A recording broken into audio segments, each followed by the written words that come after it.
Good morning.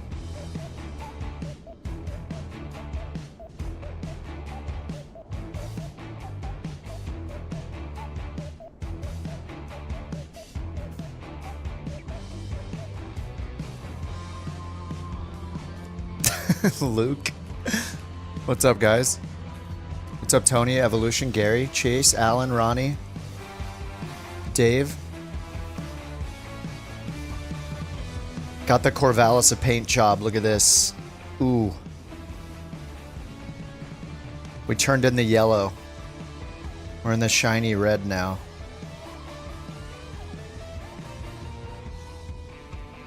Look at the reflection. Not too closely though. I have textures on medium.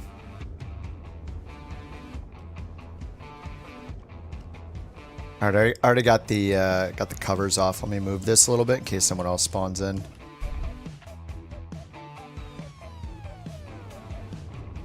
Alright, we're at where are we again? Oh no, SimBrief. SimBrief has removed the airport code.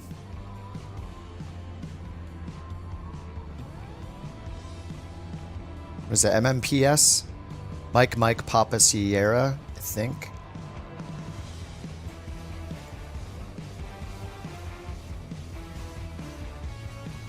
Let me get NeoFly open again.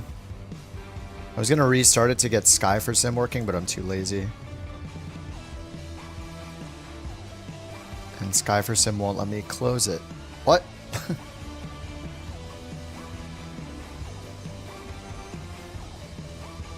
Okay, they go to Task Manager to close it. MMPS.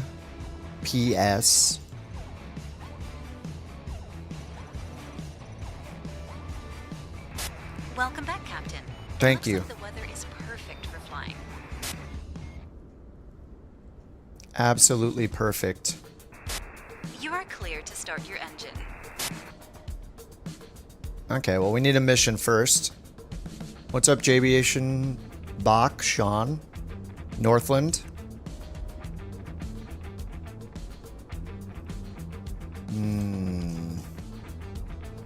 Where to go?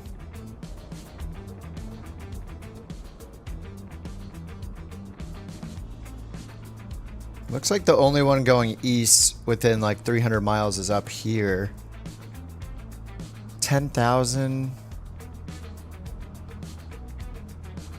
Probably a lot of mountains to cross. Wait, what does it look like on the satellite map?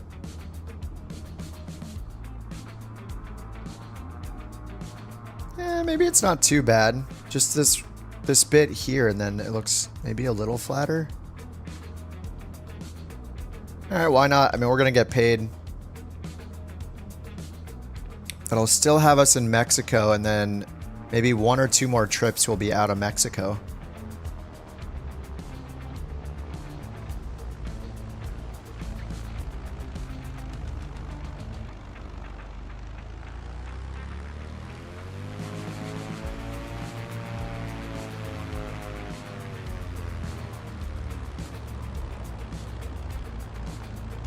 I'd rather go along the coast, but it doesn't look like we have anything. Whatever, we'll make our way over here. Maybe we'll get up towards Cancun before we go down. Go up this way. Cancun, Belize. That could work. Alright, this one goes to MMMT. 200 miles away, so I need 250 pounds of fuel. New mission, new passengers. Let me know when you are ready to start boarding. Pilot from dispatch. Boarding passenger. Please stand by. Okay, hopefully our weight is okay here. Yeah, no aerosol cargo. What's up, Dale? New plugin. We're just using NeoFly. It's another career mode app.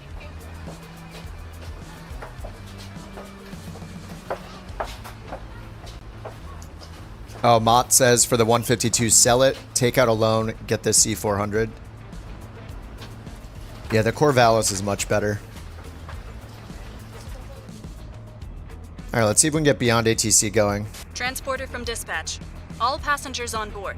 You can ask for the clearance to take off. I don't know if we have the C400. Do we have a Corvalis in here? We have the Titan.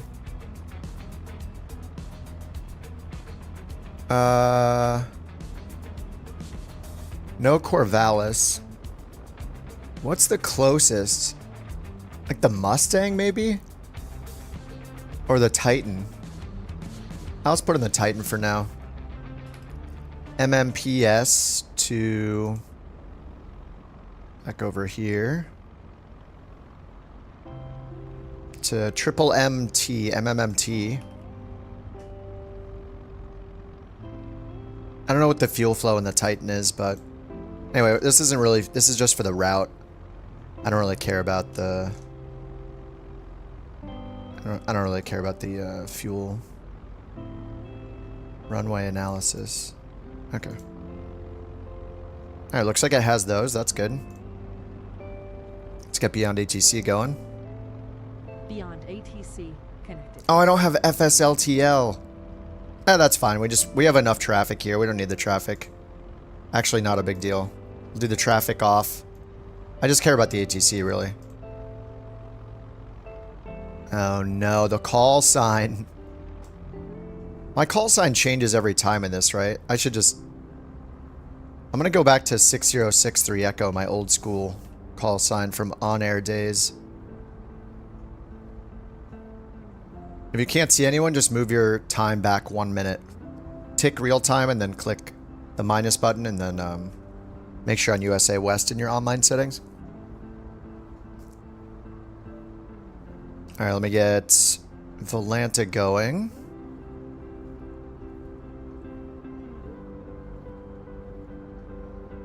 Beyond ATC's coming up.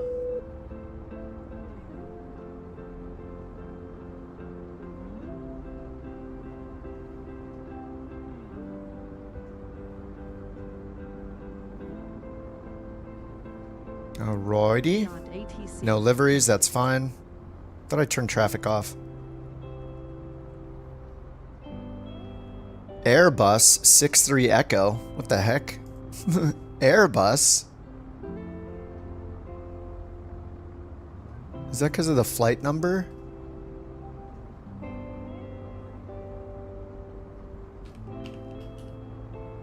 Fin number. Well, let me try this again. Oh yeah, you can cancel it. One of you guys last time said you can hit escape. I had no idea you could do that. You just hit escape in Beyond ATC and it goes back to the main menu. They just need an X button. Let's see if it gives me the right call sign. There we go. Okay, it was that fin number. Alright, let's do auto-tune radio and... Sweet. 9,000 feet for this one. Alright, we'll just do the quick start as always. Everything looks good from where I'm sitting. Beacon and nav are on. Taxi to the runway and take off. Throttle's working. Bouncy plane. Elevator's good. Rudder's good.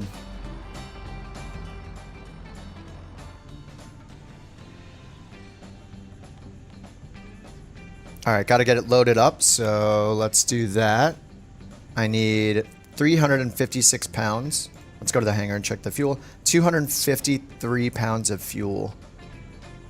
So we'll go aircraft, performance mass, 253 pounds.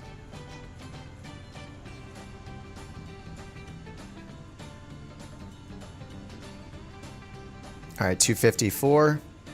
And then we need to give it 356 extra pounds.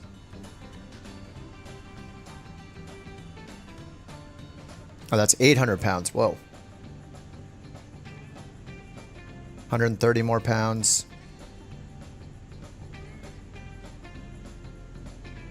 $648. Oh. All right, there we go. Could still drop like 50 pounds.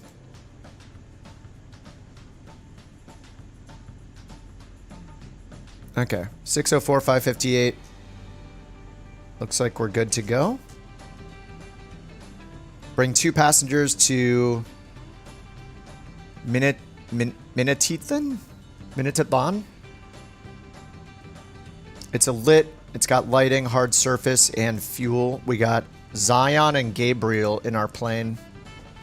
And they're very happy. Well, their happiness is going up. I didn't even serve them refreshments. Nor will we. Alright, does SimBrief import work on these avionics? No, it doesn't. What's up, Steven? Yeah, NeoFly is a free career mode app. It's been around for years. When you get bored of the Flight Sim 24 one, use NeoFly. Alright, MMPS. And here's our route. I'll copy this route and paste it in the chat. If you guys want to follow the same route, there it is. We have a departure, actually. Runway 27. Procedures. I should look at the map for this. Is this a crazy route? No, that looks good, actually. Alright, route looks fine. It says we need 1,000 pounds of fuel, but we're in the... Wait, how long is the flight? Hour 22 total. Yeah, I got enough. We do like 120 an hour. So I got good enough fuel for like 2 hours. Alright, departure is the Pixum 4 Bravo. There it is. Load that in. En route, we're going... After Pixum, we're going direct Massas. M-A-S-A-S. M-A-S-A-S. There we go. Then we're entering the Uniform Juliet 69 airway. So menu, load airway. UJ 69, nice. And we're exiting at OAX. Okay. Then we're on the Uniform UJ 16 airway after OAX. So OAX, load airway. UJ 69. No, where's the UJ 16? Oh wait, these are in the wrong positions. Oops. Hold on, let me delete this. Oh yeah, they changed. I keep forgetting they changed this. You have to choose a line where the airway entry is. It used to be the opposite. Okay, so 69 to OAX.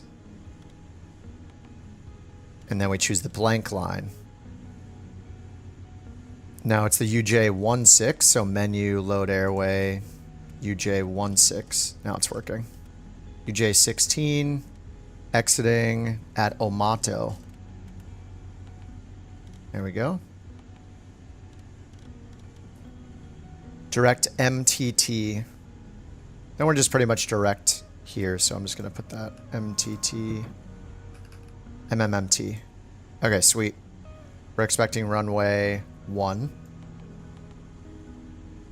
Okay, that's all in.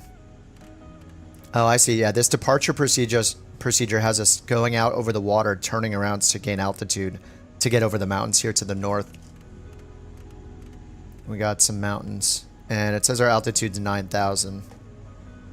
So if we go here to the flight planner, it does not have the flight plan in either.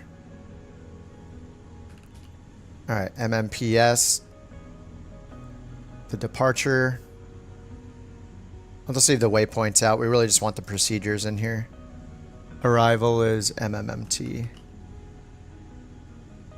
Okay, now if we go to charts. Nice, we got the SIDS. Sweet. Good job, Microsoft. The EFB this time's working. So here's the Pixum 4 Bravo. We go out this way, turn around, and then we'll be on our way to the north. And then we could, yeah, okay. 2,700 for this peak, 4,000 for this peak. And we got the tower 1189. We're already on it. Excellent. Beyond ACC's ready. Let's get our clearance to MMMT. And I'm November 6063 Echo, my old school call sign. What's up, Bob? How's it going? Is the Neoclassical... Wait, what? Better version of career mode? NeoFly? I think it, oh yeah, sorry, NeoFly. That's a funny, Yeah, I mean, I guess most people would probably say it's better just because it's been out forever. They're just different though, like... You don't get a full component level wear and tear, but there's a lot more to do in NeoFly because it's been around forever, and there are tons of missions and progression systems. So you know, I'll bounce back and forth between a bunch of different career mode apps because I kind of just always need one. I have a really hard time figuring out where I want to fly and stuff, so I need a career mode app all the time. I mean, I was using NeoFly for years. Cruise altitude it gave me was 9,000. Let me get my clearance real quick and we'll see what they give us for initial climb.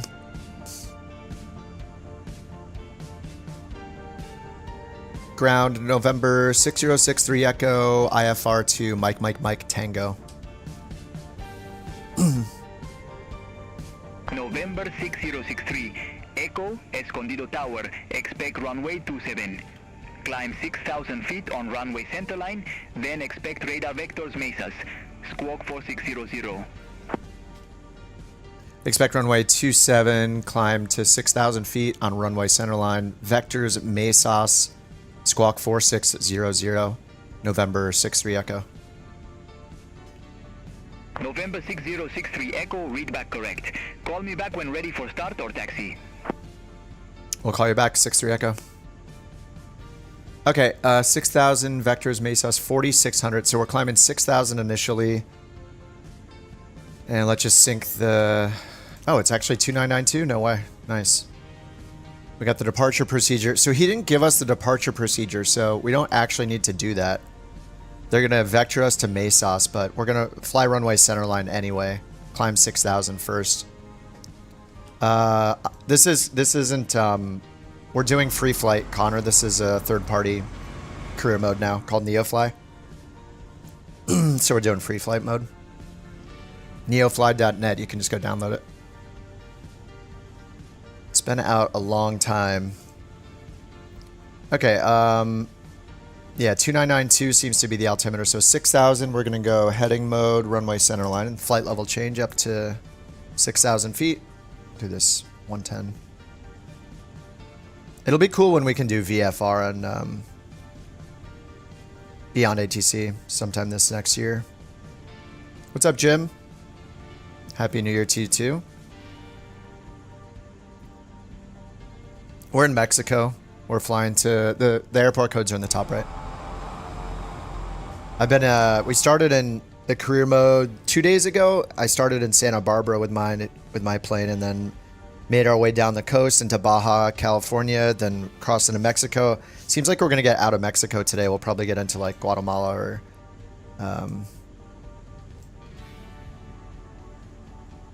Nicaragua or something. Here in the Vision Jet, thanks to you. First plane I fully learned to fly. Nice, dude. Heck yeah. Dude, Vision Jet's super fun. Alright, let's request taxi in 6,000 Mesas. Oh yeah, I got a squawk 4600. So down here, transponder, code 4600. And runway center line. Airport ground chart. Runway 27 is 270. Beautiful. So we'll just set this to 270. And runway's behind me. Ground November 63 Echo, ready to taxi. November 6063 Echo, runway 27, taxi at pilot's discretion. Runway 27, our discretion, November 63 Echo. Are they flying the route with me? Yeah. The thing about NeoFly is it has like a freelance mode as well. So if you don't want to transport your own planes and pilot, you can just hit the freelance button and it'll like generate jobs for you in any plane you happen to be in. Didn't I have an issue with airports not showing up? Yes. It's the SimBrief EFB plugin breaks it. So you have to decide between if you want EFB, if you want the SimBrief EFB, or if you want the airports to show up on the regular EFB map. Unfortunately. I'm sure they'll fix it at some point, but yeah, it's still broken.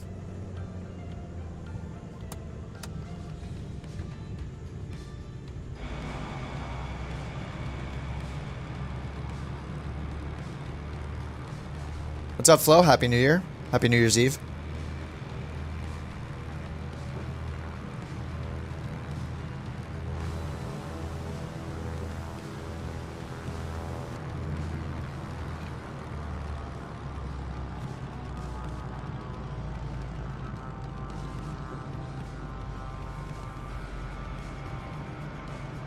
Can't use SimBrief on Xbox.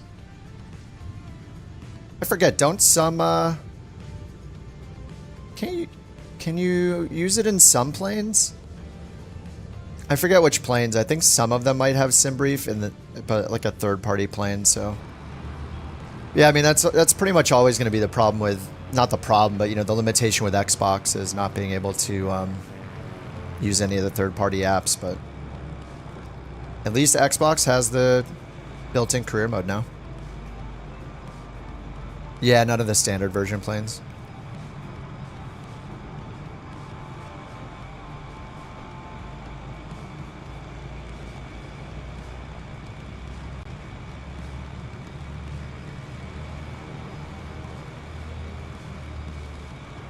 Alright, runway 27 on runway centerline. So we got heading mode, flight level change mode.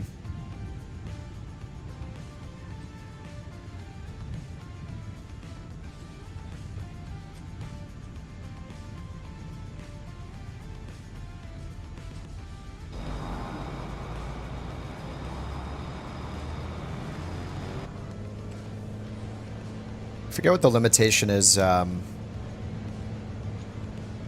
we got a nice crosswind, actually. Always. It's like every airport is 90 degrees. The runways are 90 degrees wrong. Like every time. Like every airport was configured incorrectly or something.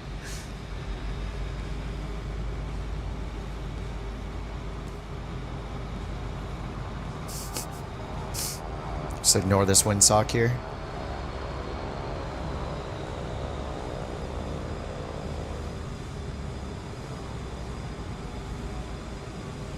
Hey, I have crash damage off from the testing yesterday, right? Should turn it back on so we can get... I mean, it's not going to detect the crash anyway, but I'm losing XP by having crash damage off.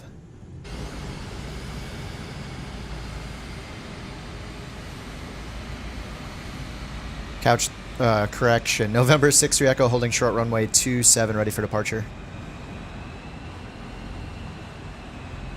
November 6063, Echo Escondido Tower, wind 215 at 8, fly heading 010, runway 27, cleared for takeoff.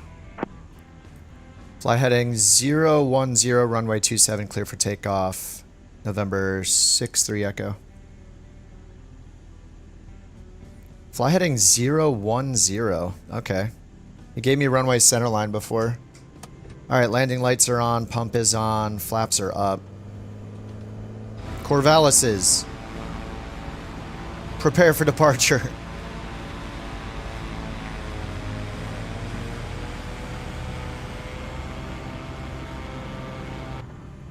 Alright, we got clear for takeoff. Let's go. And then I guess they want us to just turn directly north, so... Alright. Hopefully we can climb fast enough to get over the mountains.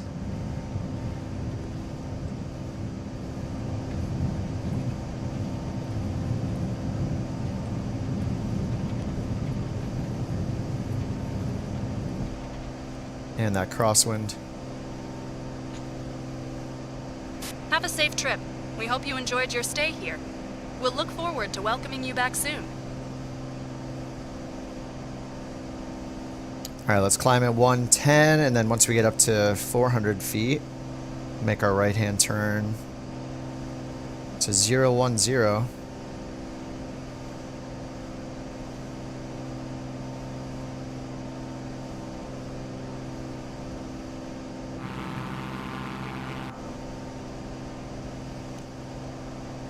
Alright, looks fine. November 6063 Echo, contact Mexico Center 128.0.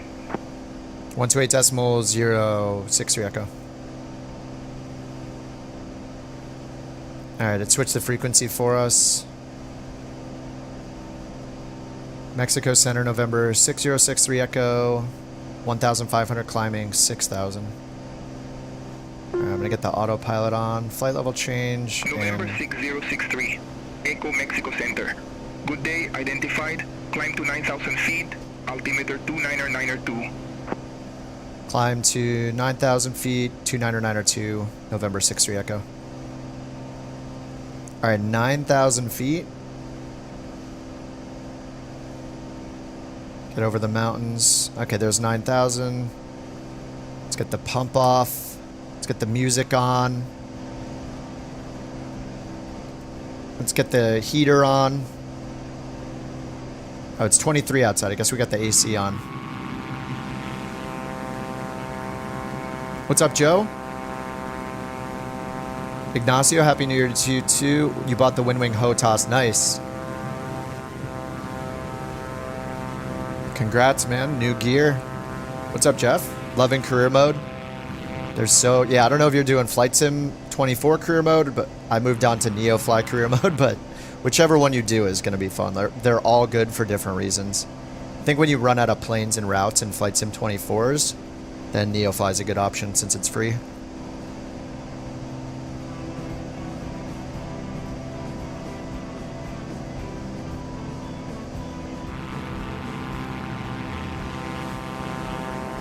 So glad I worked with 24, was doing charter flights, kept giving me flights in these little airports. Yeah, that's the main thing right now with Flight Sim 24's career mode. After a while, like, you just get the same 2 airports pretty much. Like, I love flying the Vision Jet, but there's, and you know, in California, so I like flying there, and it's like 2 airports to go to. NeoFly has like unlimited missions. All right, Mott, have a good one. Gotta go. Happy New Year. Gonna get some cold beer. Nice. That's the plan here later, but I got a good, we got 12 hours until midnight here.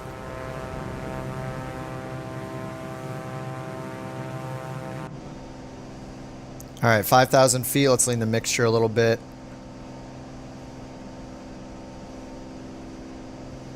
All right, there we go. And we're on left tank. So you need to keep watching the tanks.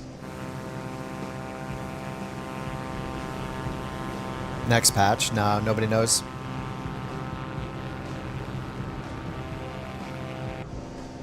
All right, 9,000 feet's looking pretty good, I guess.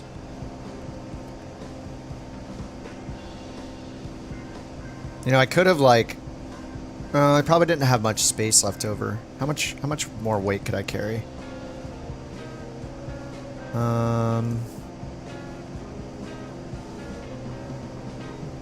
I had room for 289 pounds. So I could have, since we're flying over here to like, is it Oaxaca? We're going right over the airport. I could have brought some goods and landed there and sold them and then picked up some more goods. Like, you know, min-maxed it kind of thing. But, you know, we'd have to descend, land, take off again. It would cost us a lot of time. I'm not sure if it'd be worth the time to land en route. NeoFly is a career mode app. It's been around for years. Works with 2020 and 2024.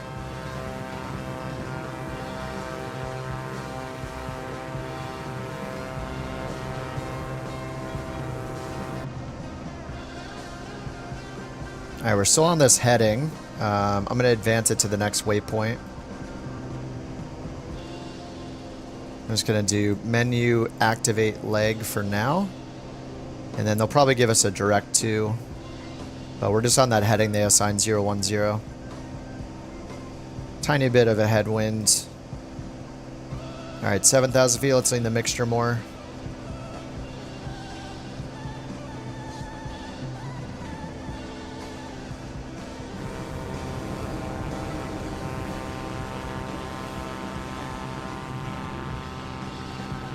You got 4 hours? Nice.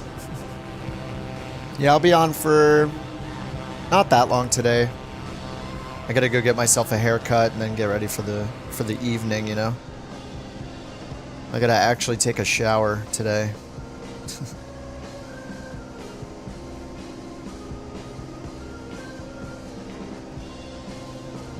Alright, here comes 9,000 feet leveling off.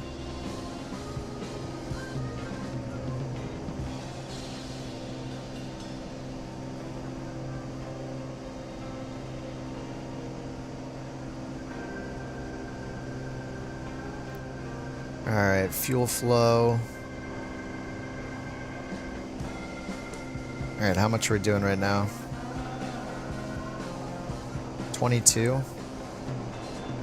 This lean, I don't know that this actually works. I guess I could try it real quick.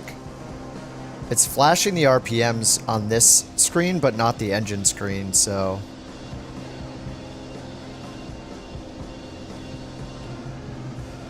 don't know if this even works. Like the EGTs aren't changing. Oh, there we go.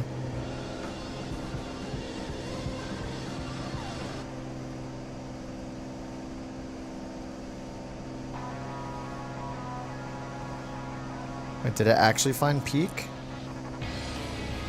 Let's reset it. 1545 is the peak so far. 1550. I feel like I'm gonna pull the power out all the way.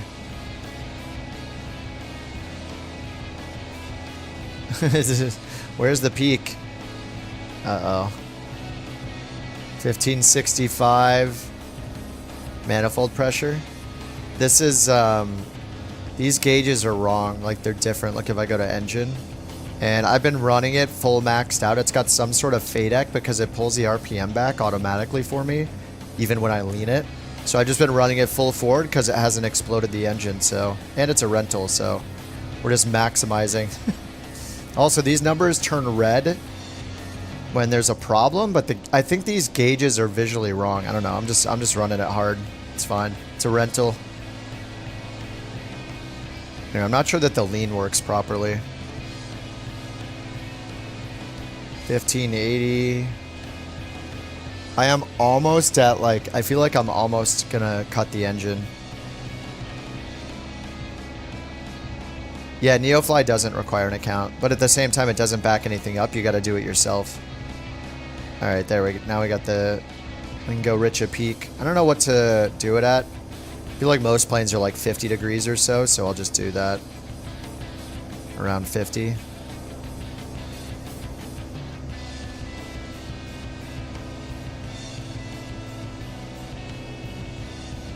Alright, whatever, that's good enough. So what are we at by doing that? Still 22 gallons per hour. I don't know, it seems like 22 gallons per hour.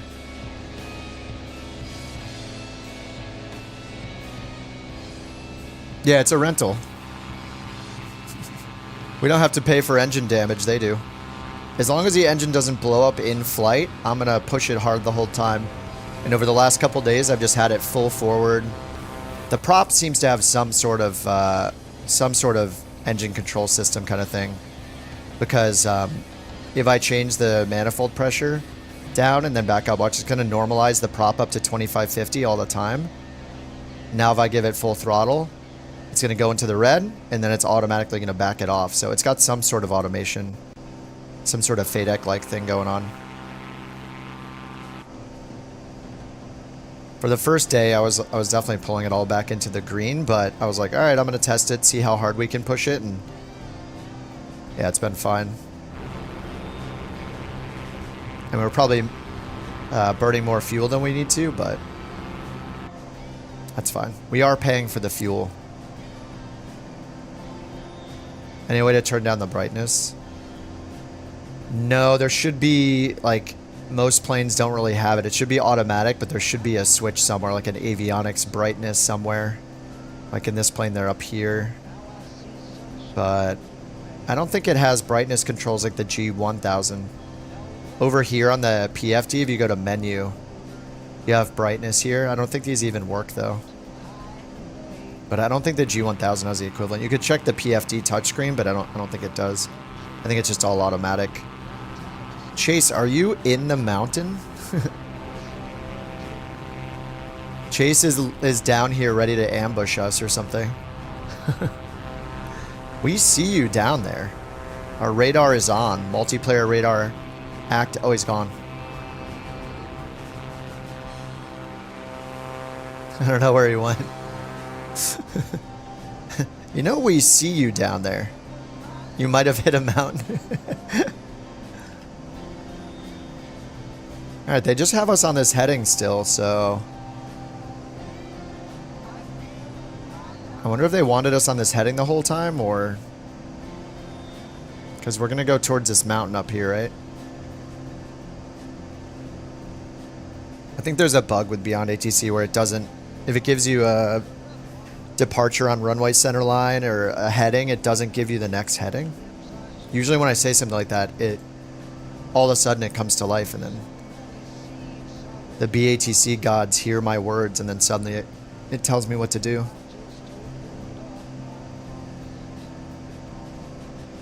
But right now we're just on that heading. I think I should just go on to course. Yeah, I'm just gonna go on a course.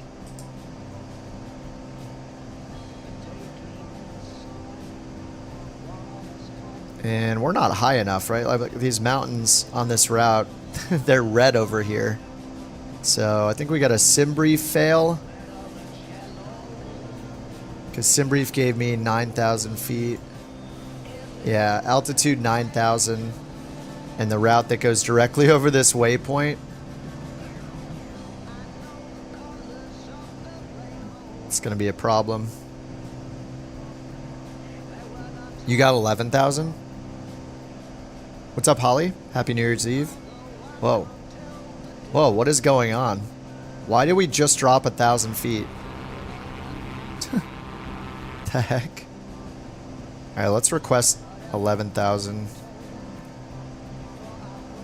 Mexico City, November 6th, Echo, request 1,000 feet. Altitude change.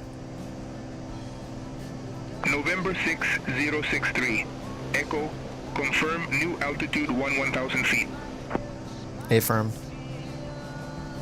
November 6063. Echo, I didn't get that. Say again, confirmation. Affirmative. November 6063. Echo. What is, why are we glitching? Climb to 1,000 feet.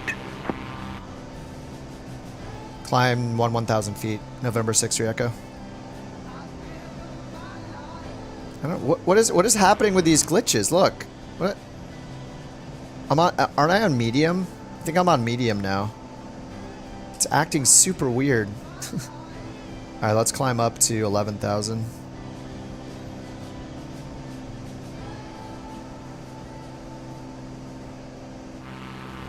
All of a sudden my plane was just like glitching and dropping down in the sky. Super weird. What's up, Shooter? Happy New Year's Eve.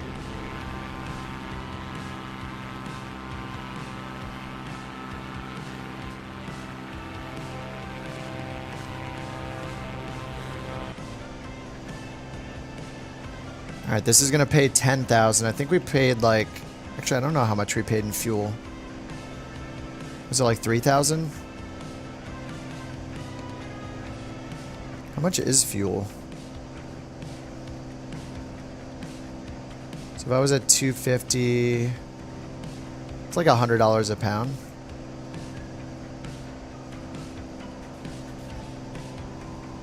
Or $1 a pound, I mean. $100 a pound. It's like $1 a pound, it looks like.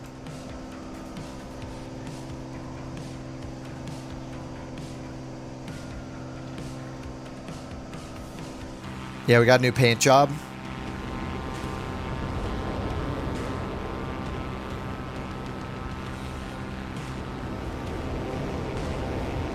Cargo and passengers? Yeah, you can do 3 passengers and it holds like 1,000-ish pounds of cargo. I mean, it matters how much fuel, of course. But yeah, you can do 3 passengers and... I feel like we've loaded like 600 pounds of cargo or so with 2 to 3 hours of fuel. How am I always live? I'm on vacation this week, so... Last week and this week. Normally I'm only on the evenings after work. Yeah, we're just on a few hours until I gotta go. I gotta go get a haircut. Gotta wash myself. Gotta be presentable for later.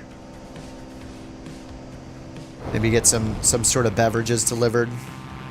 And we're gonna go out for the night.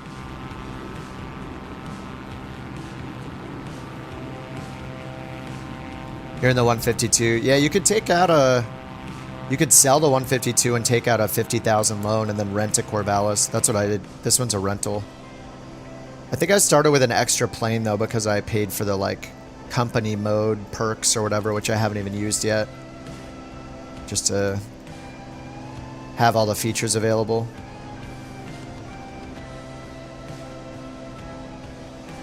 You know, the next thing I want is I want an option to keep the wear and tear in our plane and not even do career mode.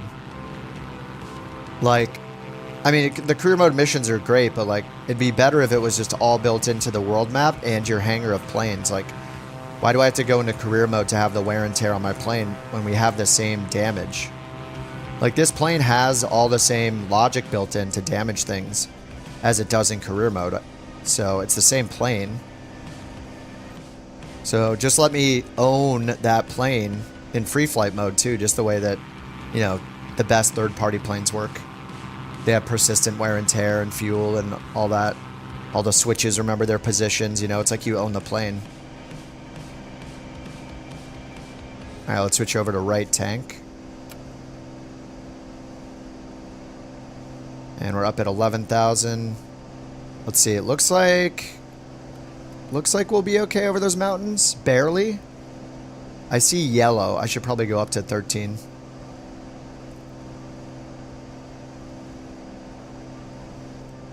Still headed towards the course. Need to go a little more to the right. Say intentions are beyond ATC. I don't even think there's a question anymore. It's just straight up beyond ATC. Yesterday, somebody in chat said that they were banned from the Say Intentions Discord for mentioning beyond ATC. Oh, God.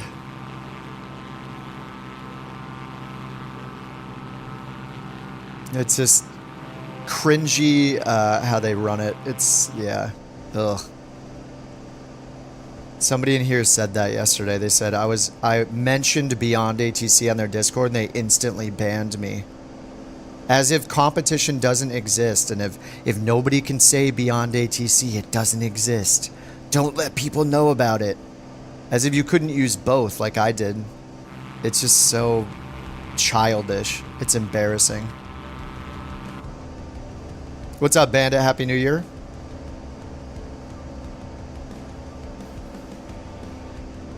Alright, turning on to course.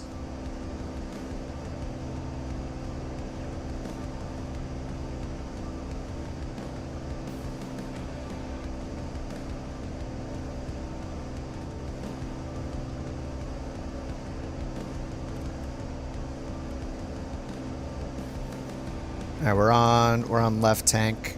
Wait, am I on? Oh wait, I'm on right tank. Yeah, we're good on right tank. Alright, sync the heading bug. Let's go. I think I need to go up to 13,000. Good at altitude management? Yeah, it pretty much does it on... Oh, you mean like on final? Yeah, it happens every now and then. I mean, I'm excited to see what comes this month. Like, they said in January, in the supporters edition, you'll be able to get access to the LLM stuff. So it'll be cool just to be able to have it recognize more phrases and respond to you. Like, if I want to ask it altimeter, like what the altimeter is in certain spots or things like that. So,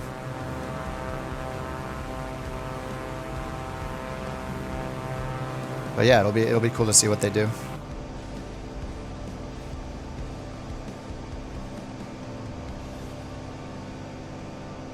Mount and fire up the Xbox. Show me how to land on a center line. I did tweak some of the settings. It's a little bit better on Xbox. Giving up on career mode? I mean, I've kind of done everything I can do. The only thing left besides going all over the world and teleporting constantly to find missions I want to do is get the 737, and it just got kind of boring. NeoFly has like unlimited missions, so I've done a continuous flight from one airport to the next, to the next, to the next, going on 3 days now, and it's just really nice.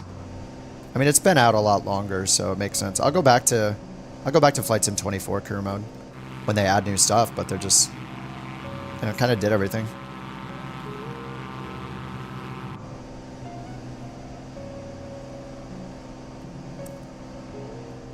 Track IR Toby or homemade Wii tracker? I mean, I've used Track IR. I used Track IR at first, and I didn't like having something attached to my head, so then I ended up changing to Toby because it just mounts under your monitor and just hands-free or a cable-free kind of thing. So I like that. Maybe the new Toby is like that too. I didn't like clipping something onto my headset, so, or a hat or something. That was annoying.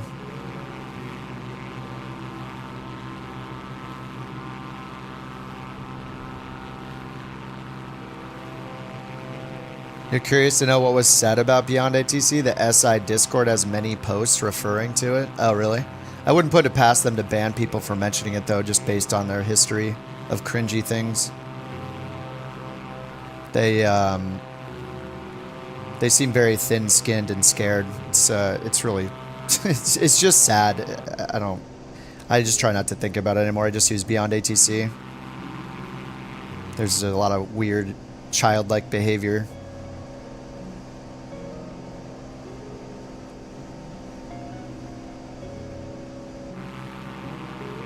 They also just don't seem to know how to run a product. The way they're constantly introducing new features as fast as possible, things that nobody ever asked for. Well, like, I remember the, like, 6 months I was using it, every single day, my push-to-talk button was not working, and they claimed over and over and over and over again that the problem was fixed. I don't think I've ever had any software unable to just access my microphone when I hit push-to-talk, except Say Intentions. So it really didn't give me much confidence in their development when they have such a crucial part of the program not working for so long. I was just constantly closing and restarting it over and over because it just stopped recognizing my microphone. Like, I have a modern PC setup. I have modern audio interface and mic. I use it in every other program. It is literally the only software I think I've ever used that had that problem. It's just, yeah, it's strange. It didn't give me confidence in their development.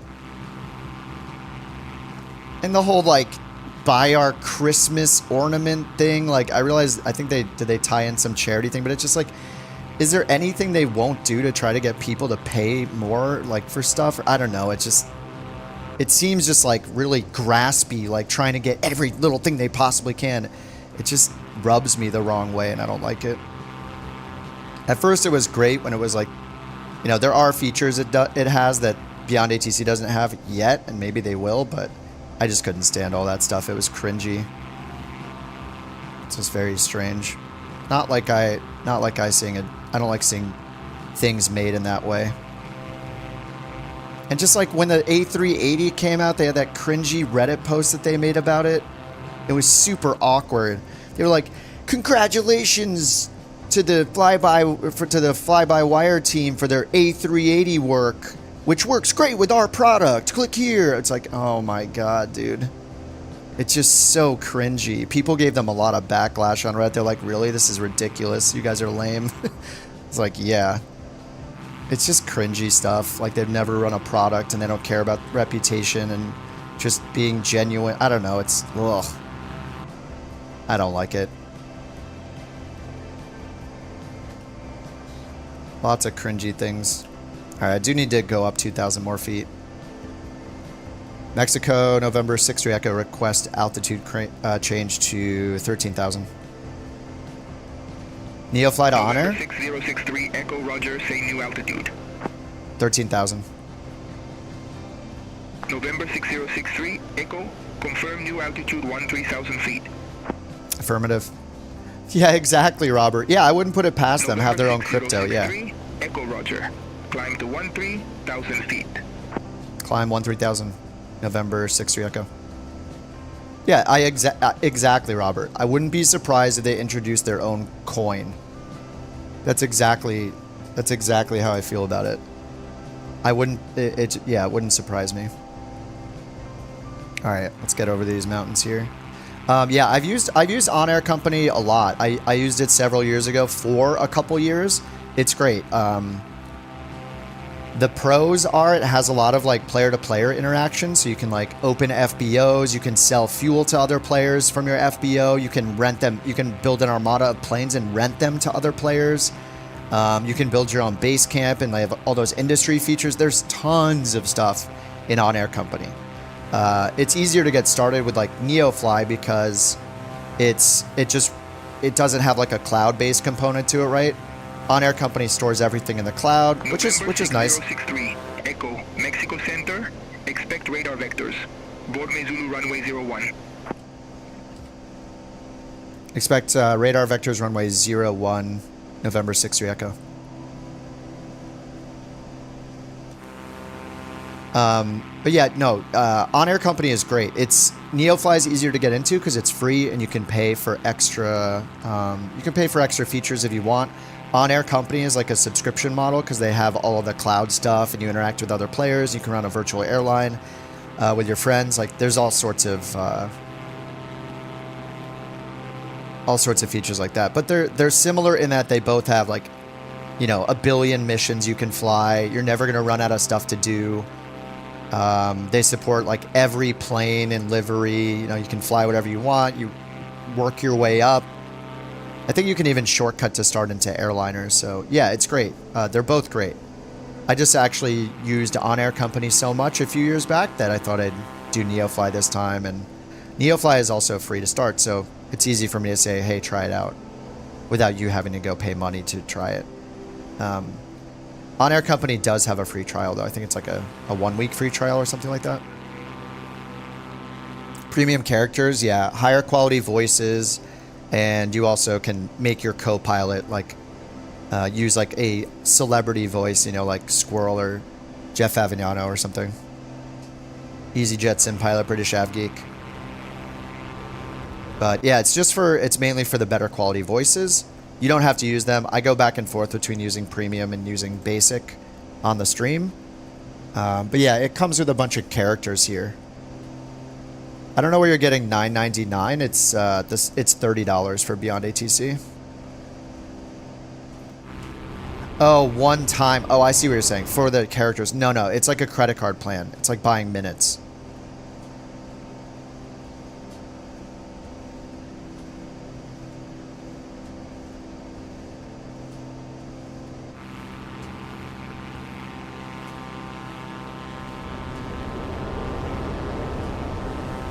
So you can just use basic voices for free. Is there any traffic injector that works with default ATC? I mean just the built-in AI traffic. If you're using Microsoft ATC, just turn on Microsoft AI traffic or live traffic, and you'll hear them on the frequencies.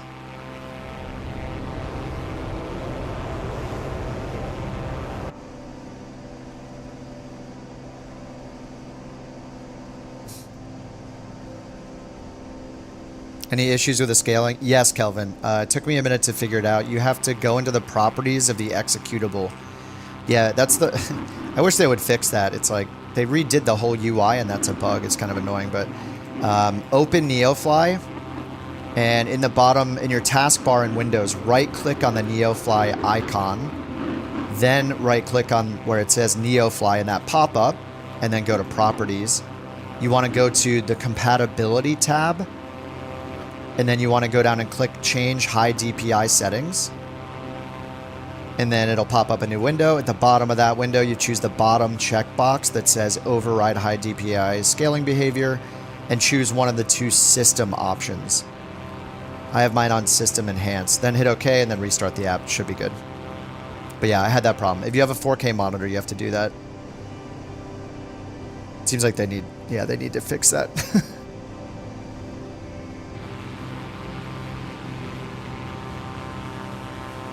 FSLTL. Yeah, but that FSLTL doesn't work with the built-in ATC though, right? He was asking what works with the default ATC, so I assume by working with the ATC you mean like you hear it, right? So the default ATC will only recognize default planes. It does? So wait, you would use FSLTL injector and you can hear those pilots.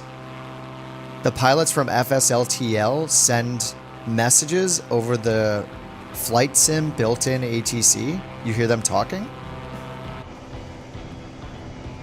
It's been like years, I feel like, since I've used the FSLTL injector. You do hear them. Oh, okay. Well, there you go. All right, try it. You can try FSLTL then.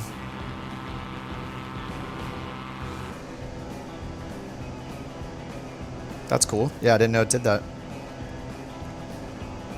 Alright, we are clear of the mountains now. 31 minutes till the destination. Got over an hour of fuel. Are we still on right tank? Yes.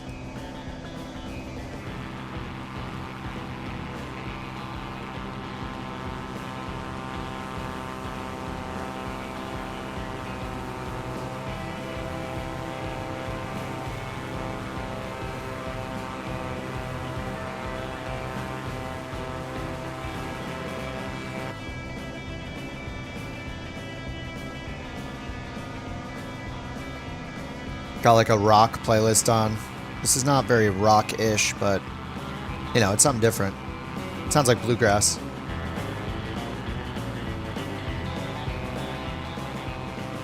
Kind of goes along with the trekking over the mountains in Mexico for some reason.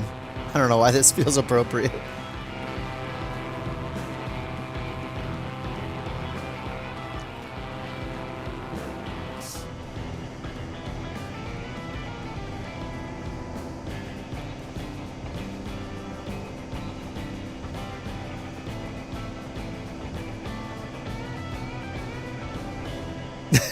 That meme in it. I feel like that's how it is. Yeah, I think you're onto something. Here's Shooter's meme. It's a classic meme.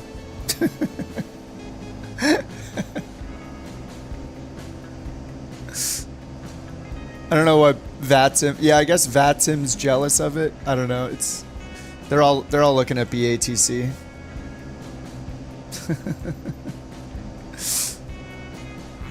I mean, VATSIM is good. Like, VATSIM would be perfect if they just stopped with their weird egotistical privacy creepiness. Asking people for ID, allegedly. Send us a photo of your passport. Are you crazy? Sounds like a scam. No. Weirdos.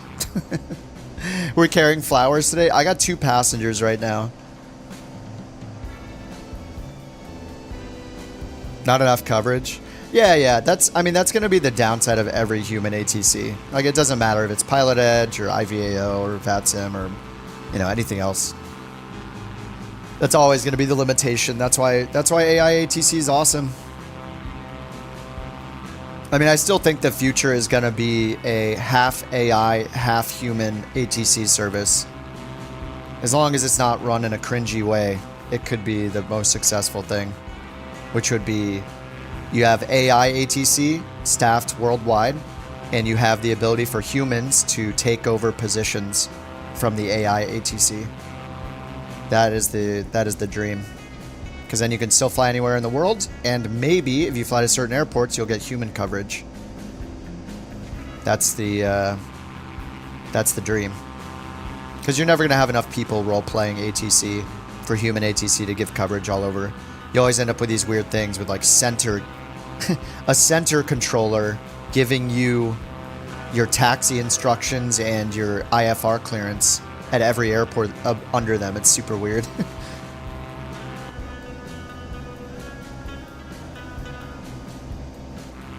Am I already a pilot, or am I just playing the game? I'm playing the game. If you had to be a real pilot to play Flight Simulator, it would have like 100 active users. You don't have to be a real farmer to play Farming Simulator, do you? November 6063 Echo, turn right, heading 075, vectors for Minatitlan. Turn right heading 075, 63 Echo. Alright, 075. I mean, a real farmer playing Farming Sim is the exception, isn't it?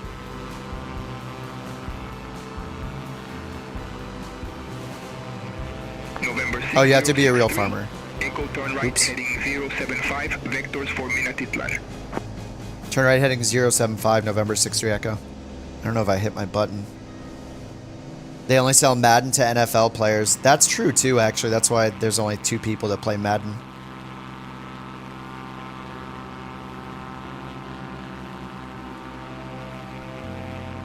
November 6063 Echo, Mexico Center.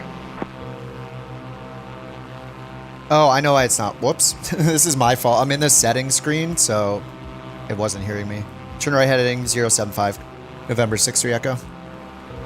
I was still in the settings screen from looking at the premium characters. As someone that grew up and worked on my granddad's farm, I like Farm Sim a lot more. Yeah, I'm sure there's appreciation for it, but that doesn't mean that nobody...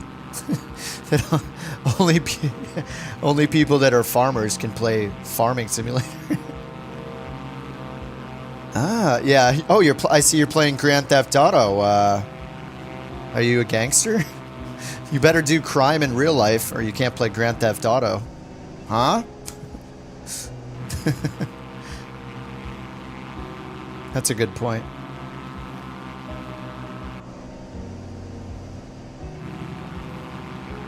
I got a floating passenger cabin over there.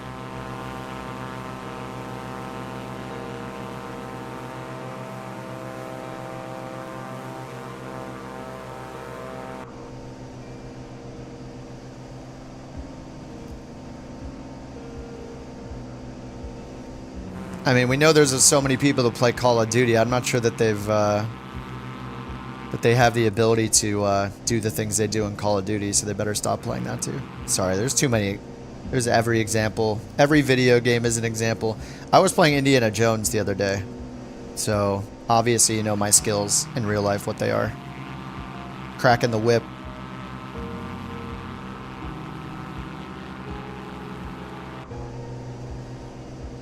Airport's IFR? Oh, yeah, let's check the weather.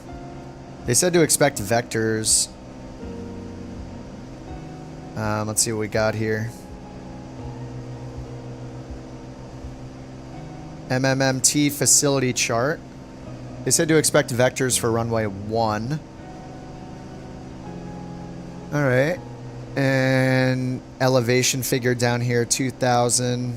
Yeah, there's a VOR DME approach. So we can just tune that into our nav radio if we want. 116.4.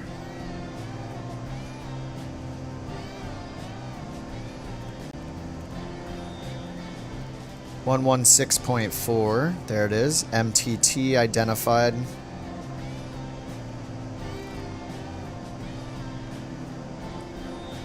And we're on a heading, so we might as well go ahead and change this over. Pull in the VOR, and then runway heading would be 014.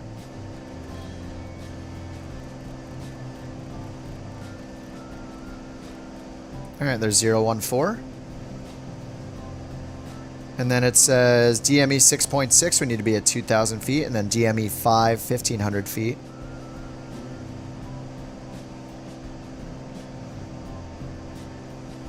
So if we go up here, change procedure, VOR 19er. Oh, it didn't pull it in. Charts, approach, or VOR 1. VOR DME runway 1 right here. There we go. Yeah, 116.4, towers on 118.1. Minimums are 600. And then the weather, yeah, it says IFR, haze, 1.5 mile visibility broken at 600. So if it's broken at 600, we can only take this down to 570. All right, that's going to be interesting. All right, let's set our minimums.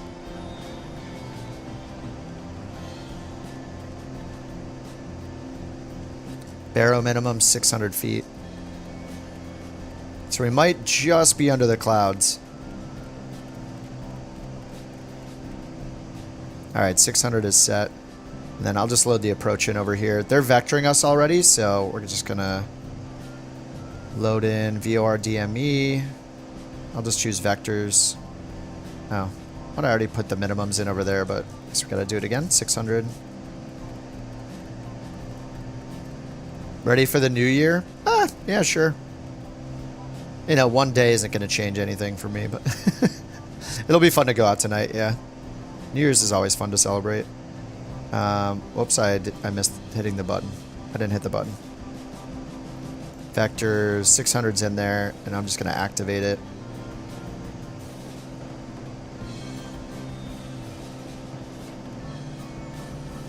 Alright, that is all set. And we got a 2,100 foot, or 2,100 meter long runway, so 7,000 feet. Pappies on the left, 3-degree glide slope on the Pappies. November 6063 Echo. Contact Merida Center 128.3. 128.3, November 63 Echo. Alright, 128.3, Merida. Merida, November 6063 Echo, 13,000 feet.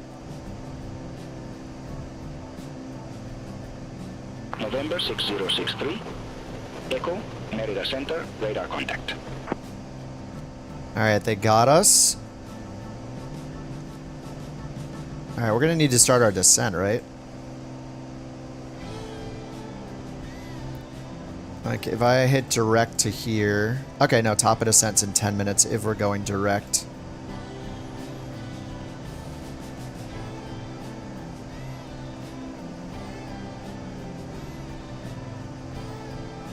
We're not going exactly direct, but still gives us a good idea of when we need to start our descent. Wait, top of descent went away. Oh, we need to descend now, I guess. Ready for descent, November 63 Echo. So this should bring us down to like November 2,000? 6063 Echo, turn left, heading 025, descend to 1,000 feet, altimeter 2988, Minatitlan Airport landing runway 01. 025. Left turn heading 025, descend to 1,000 feet, altimeter 2988, and landing runway 01. November 63 Echo. Down to 1,000 feet.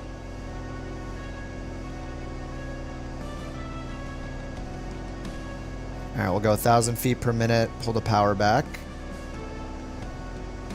200, yeah, we're going 200 knots, so 1,200 feet per minute. Alright.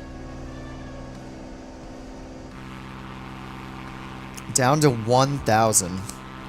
Just don't descend too fast because some of the elevation figures showed 2,000 nearby, right? So, yeah, 1,000 feet.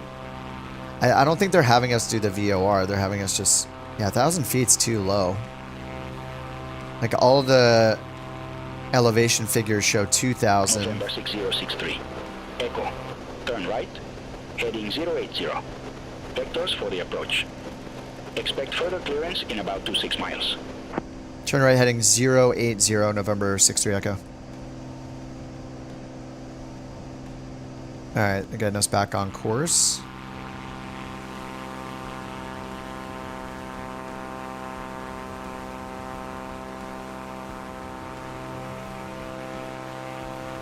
Poor engine. Yeah. It's not my plane, I don't care. It's actually shown no wear and tear damage, so I flew it prop full forward the whole time, and it's got some kind of system to limit it, so if it goes up into the red, it automatically is decreasing it every time.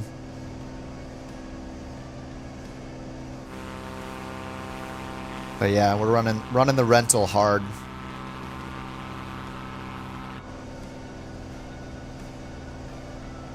If it's making you guys uncomfortable here, I'll pull it back into the green here. There you go. Is that better? There we go.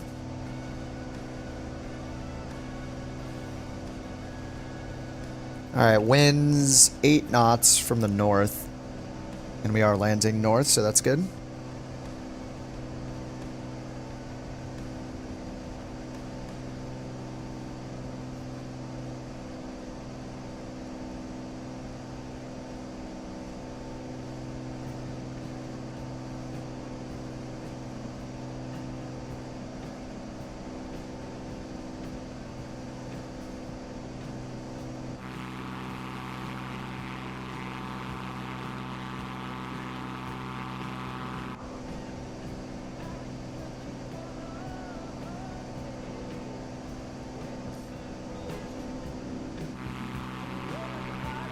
Your cat is happier? What?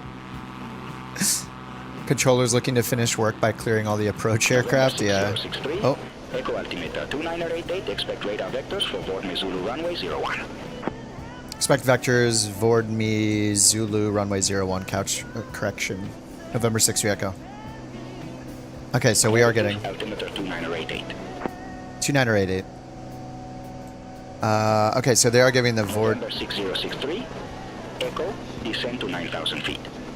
Oh, okay. Weird. Send in 9,000, November 6 Echo. Alright, he's kind of changing his mind a lot here.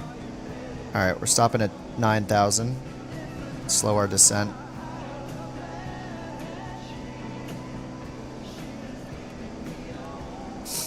Alright, 9,000 feet. We're still heading this way towards the final approach course.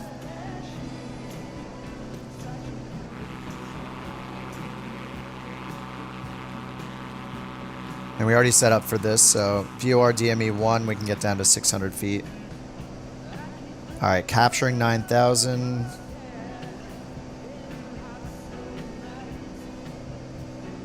Okay, and then let's go to left tank.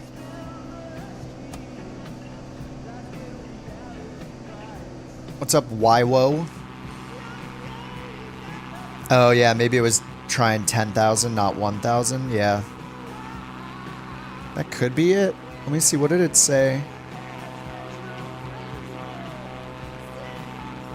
11,000.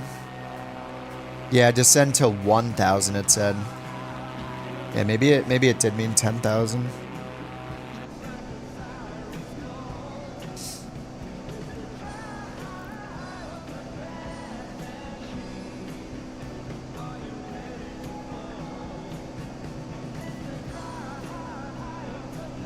Need to get FSLTL installed again. And I get that started in the background.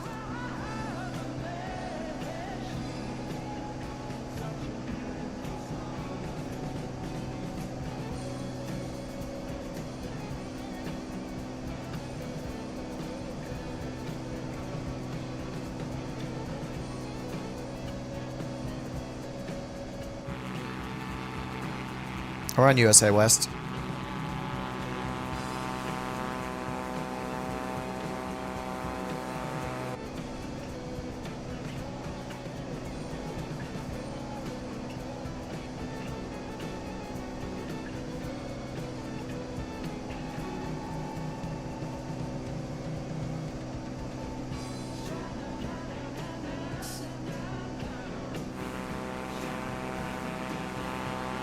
The idea for the channel name? Oh, there's just so many, there were so many like aviation channels like Jim in the Clouds, Fly with Bill, you know, whatever. All the ones that were like about being in the sky. So I was like, oh, well, I'm just going to be sitting on my butt. So Kip on the ground. Kip in a chair. Kip in an office chair.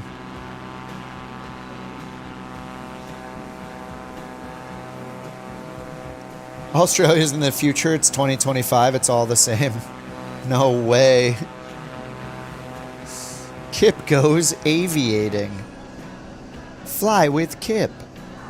Kip amongst the clouds. Kip at 10,000 feet. Yeah, Kip on the couch, yeah.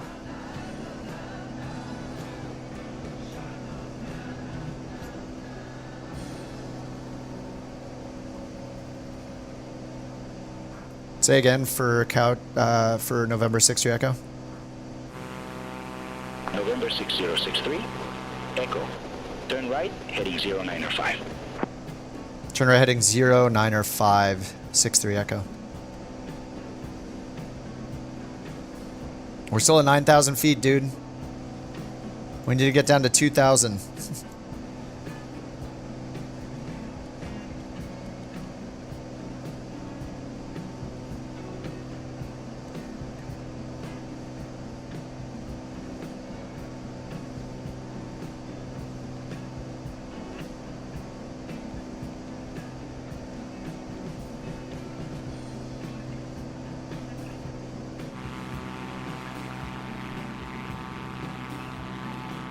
Better be me flying in real life flight. Yeah.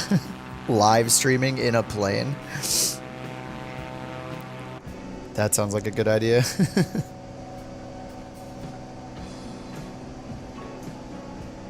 No, yeah, I haven't done the ILS one yet, David. It's pretty much same as the GPS, but you need to change your CDI, your source here, your nav source, using your first touchscreen over to use Nav1 radio or, when you're on the final approach course. 6063, Echo, 49 miles from Cap 01, turn left. Heading 045, maintain 2,000 feet until established on the final approach course. Cleared Borneo Zulu runway 01. Turn left heading 045, descend and maintain 2,000 until established. Cleared VOR DME Zulu runway 1. November 6 Echo.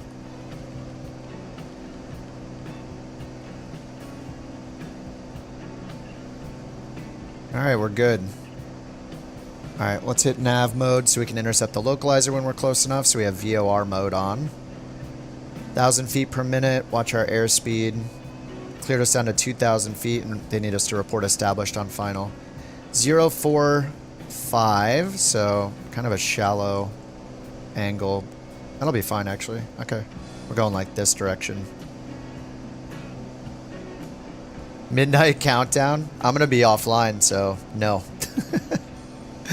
Maybe I'll send a picture on Discord of a beer later when it turns midnight.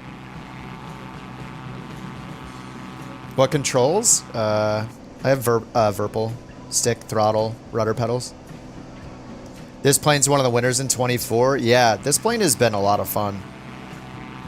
This is a good upgrade from the 172 for career mode for sure. I didn't even fly this in the built-in career mode.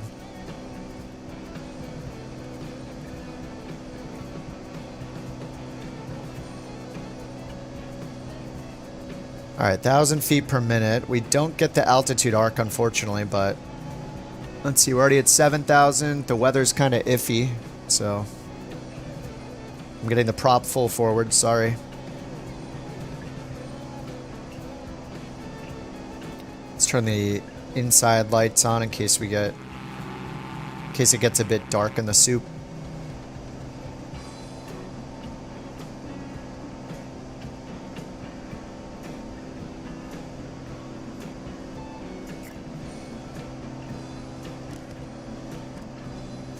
Flat spin. I don't know, it probably depends on the plane. They're all pretty varied. I have no idea. I don't really do aerodynamics testing. It's, you know, that kind of stuff. I don't know how well you can simulate that in a sim anyway. Like, I don't know, stall and stall recovery. I don't know. Maybe there's some information from a real pilot who's compared them, who's done those things in real life, but I have not. So, I don't know. I don't have an opinion on it. First flight with your HOTAS, trying to learn how the G1000. Nice. Your G1000 is life. I mean, it's just nice because you can do, you can just fly so many planes if you learn the Garmin. There's so many planes in the sim that use the G1000, the G3000, even the GNS 530 and 430 are pretty similar. Just fewer features. Once you learn how to spin that FMS knob, you open up a lot of possibilities with the avionics. Yeah, I'm gonna do at least one more leg. Yeah, probably just do one more, then I'll probably have to go. I gotta go get a haircut. My hair is insane right now. It's all over the place. Oh, the spins are good, Zoe says. Yeah, I don't even try any of that stuff. I'm just flying from A to B.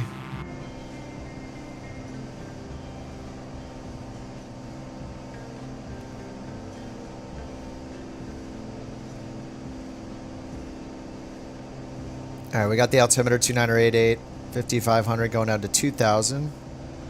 Now hopefully this is the end of the clouds. We'll see. We can take this down. After DME 6.6, we can take it down to 1500.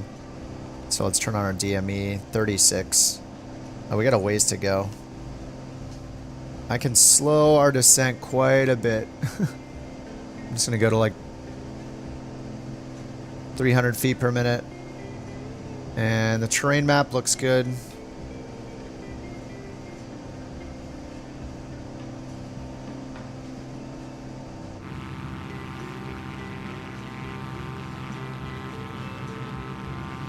On the missions, how do you know the correct altitude? You can see what it assigns you in the flight plan here. If you go to the flight planner and then the route, they'll set a cruise altitude up here in the corner for you. But ATC and the mission steps should be giving you the altitude assignment. Got your, oh, your nephew got you Elden Ring. Good luck. I mean, people love Elden Ring. You'll be back. It's fine. Go do some Elden Ring for a bit. Sounds good. Yeah, stomped by bosses. Yeah, it's a Souls-like, or Souls game.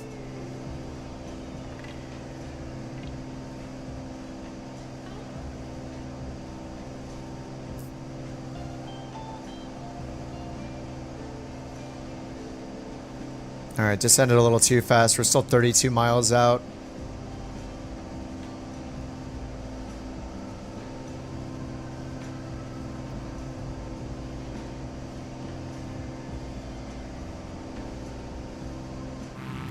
Beat it, never played it again. Yeah, I mean, that's how most games like that are. Way to use voice. Not by default. You have to get a third-party app like Beyond ATC. So that's what I'm using. I have the traffic off right now. Usually it's more lively with AI traffic and we hear them talking, but I need to install the plane models again. But it's fine. We can just chill with just us on the frequency. And you can also use services like VATSIM and IVAO and Pilot Edge for human ATC if you want people that roleplay ATC on the internets to be your controllers. Oh, you want to do the PvP stuff? Yeah. I don't really do PvP anymore. It's just kind of whatever. I just want it to be chill. I'm just a questing person in those kind of games. Any planes that have the GNS 430? Yeah, I think it's in the deluxe version, but there's a Cessna configuration with a 530, 430. There's a lot of third-party planes with the 530, 430, like all of the black square planes, like the Analog Grand Caravan, the Beechcraft Duke, the TBM 850. There are a bunch of them. I think what are the few that have it by default, though? Diamond DV20, maybe. There's a bunch of older planes, like more steam gauge planes that have it. Maybe even like the Twin Otter. I'm not sure. I don't really have an exhaustive list for the ones in 2024. I have like a spreadsheet on my site though that has a bunch from 2020, and it lists which ones have which avionics. Doesn't it eat up the premium characters? Yeah. It does.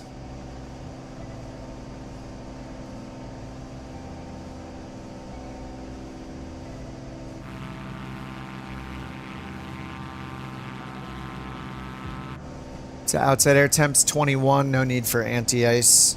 We actually have right here wing de-ice and prop heat. Of course, pitot heat.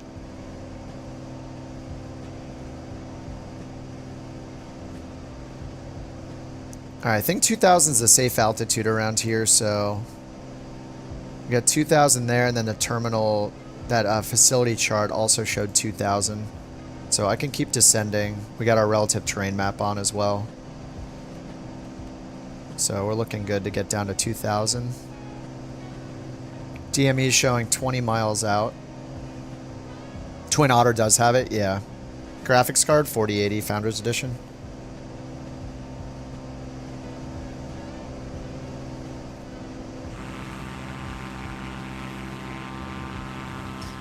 Yeah, the weather just got super nasty. It was reporting IFR, so calm winds, 1.5 miles of visibility, haze, broken at 600 and 2000, 29er86. He gave me 29er88, but let's put an 86 since that's what the airport's reporting.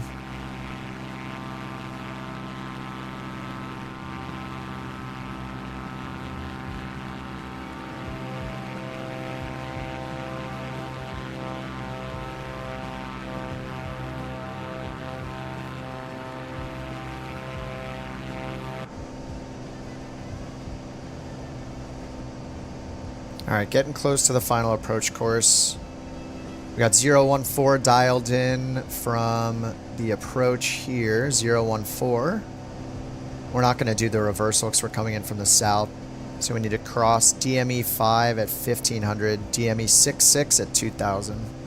So we got 2000 in right now. Alright, we're intercepting the VOR.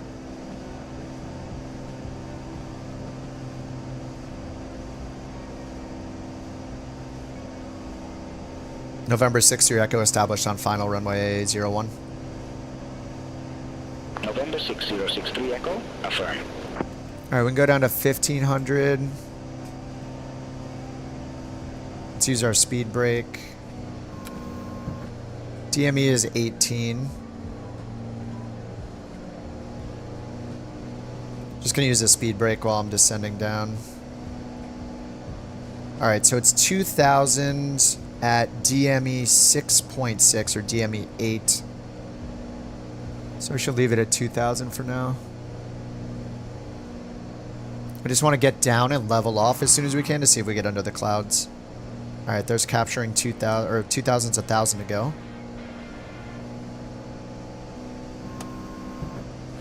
Alright, let's get the pump on. Lights are on.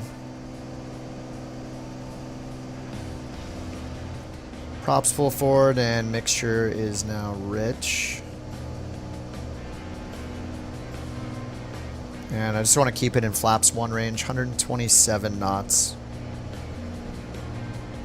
Alright, left turn here to get on the final approach course. And temperature is hot, it's 22 Celsius.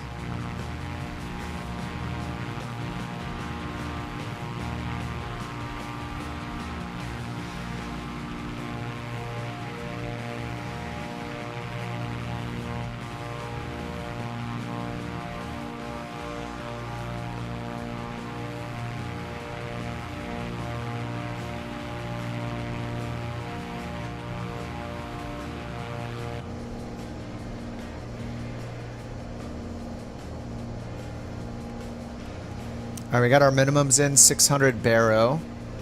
And if we need to do a go around, it is... Okay, we have a radial, then we turn around, so climb to 2,000. So we'll set 2,000.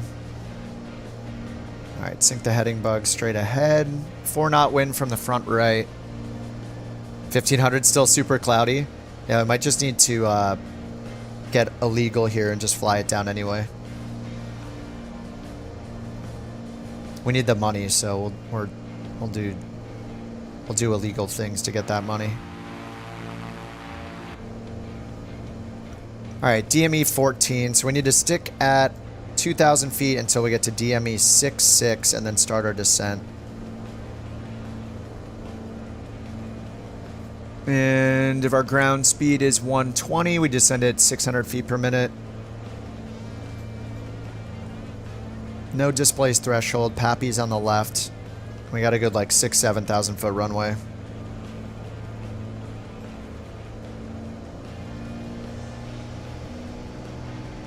Alright, leveled off at 2,000 feet.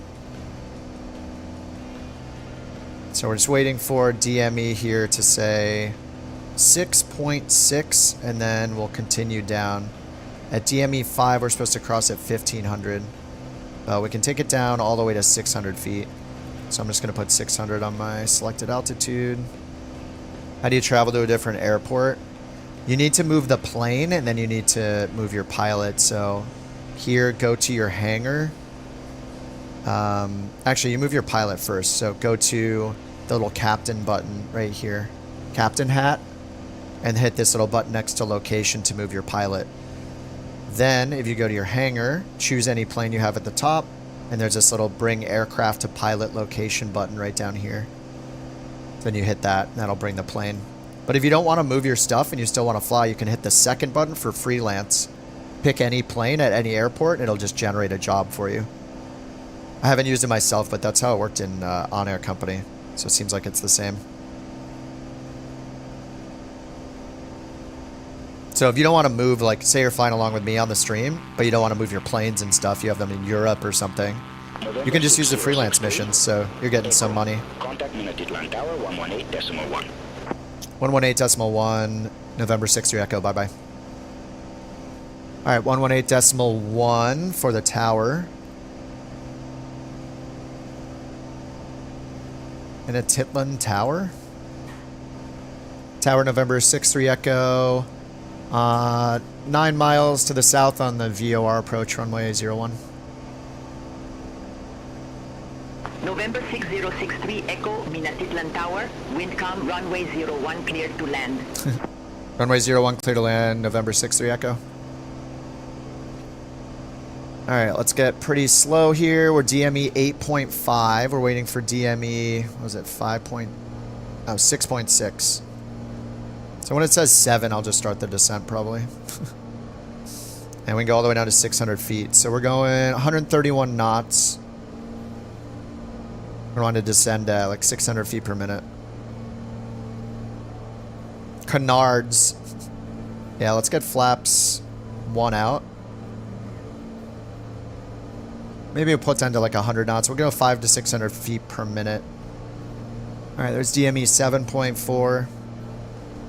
We can take this all the way down to 600 feet.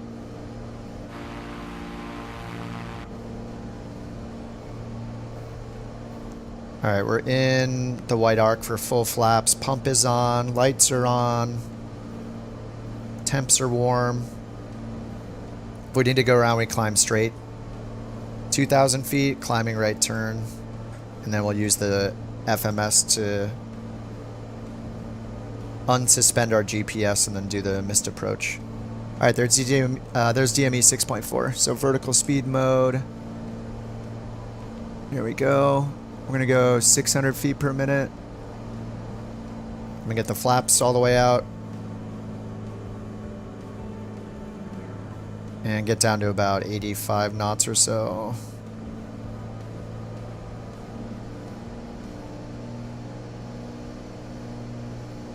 Alright, we can go down 1,200 feet further than this until minimums.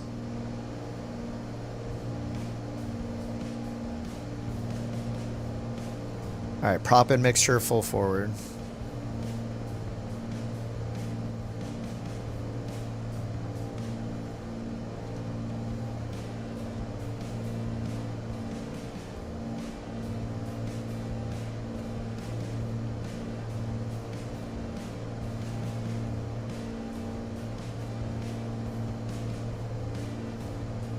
Alright, we're at 1,500 feet.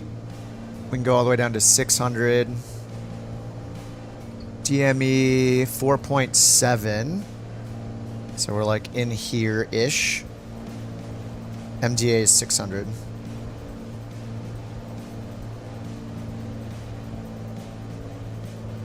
This is fine, this is fine.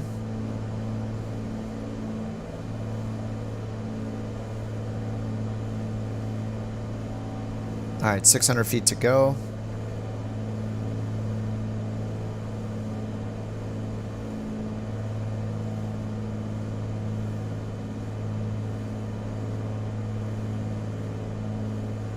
It's a VOR approach, so we're not going to be perfectly lined up with the runway necessarily. Alright, 900 feet.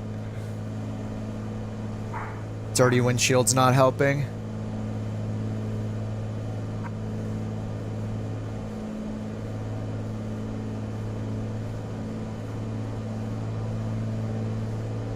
$700 feet. We're almost at our minimums.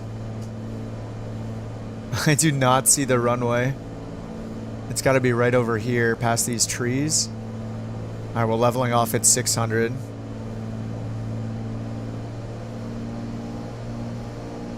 I do not see anything.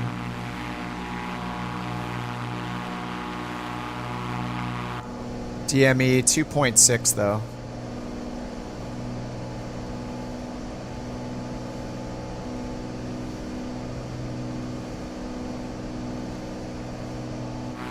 This window is so dirty. Gotta stick our head out the window.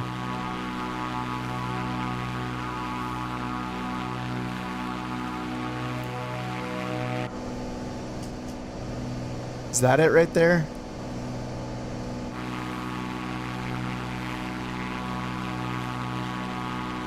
Dude, I can't see anything.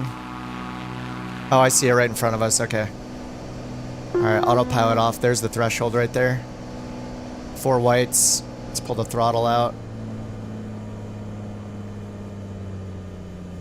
It's a long runway.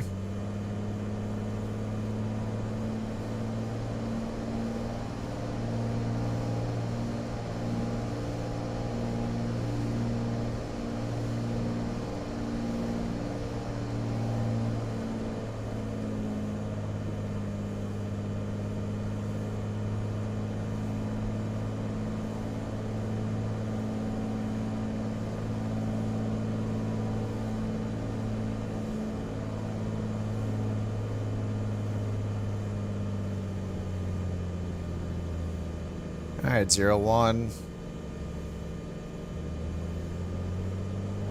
Somebody in the Joby.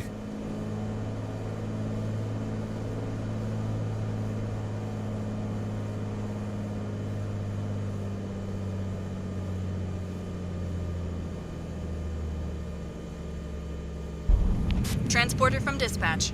Nice landing. Go to the parking and put your parking brake on. I'll be in touch. Alrighty, there we go. We can make this exit. 063 Echo, Clear the exit runway. right next available taxiway. Exit right, 6-3 Echo.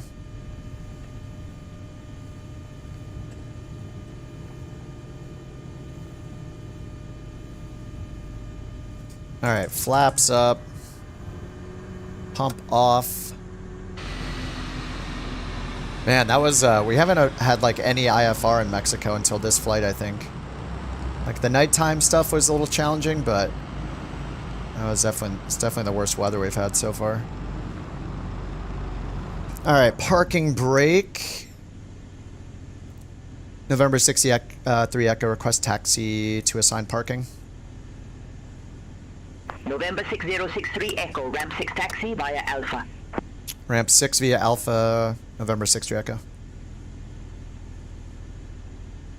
Alright, parking brake off. Let's go shut it down, get paid. Is anybody still coming in? Bugaboo's coming in.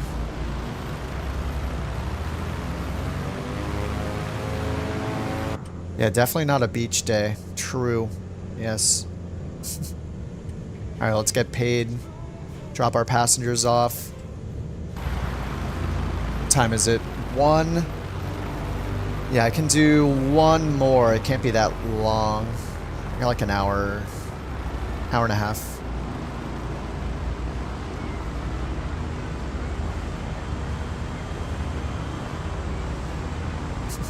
Thanks for the parachute welcome. Let's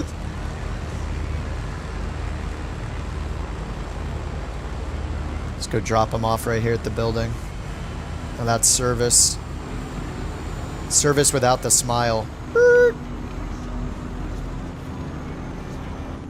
Alright, quick shutdown. I'll pull my levers. Okay, pilot. Switches. The guests are leaving the aircraft There we go. now. Alright, stretch the legs as usual. Oh.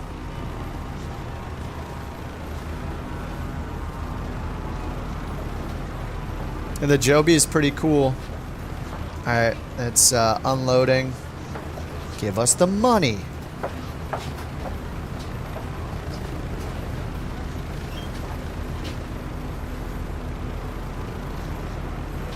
We got 5,000 just for the real-time flight bonus.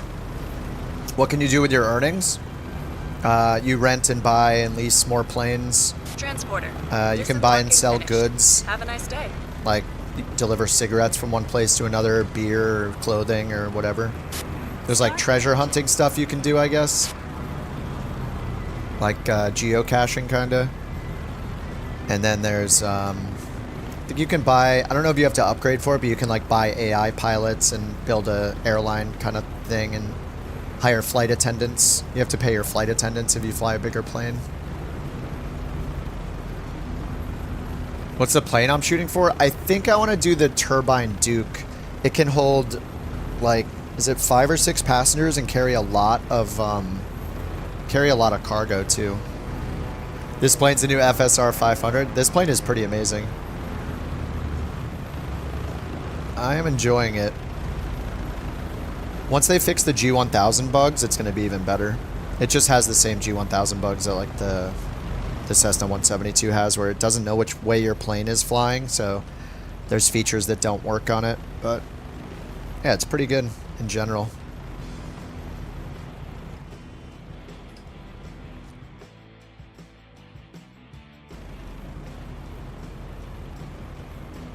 Okay, let's find a new job. What did we get paid? 17,000? Wait, why was that so much more than I thought it was going to be?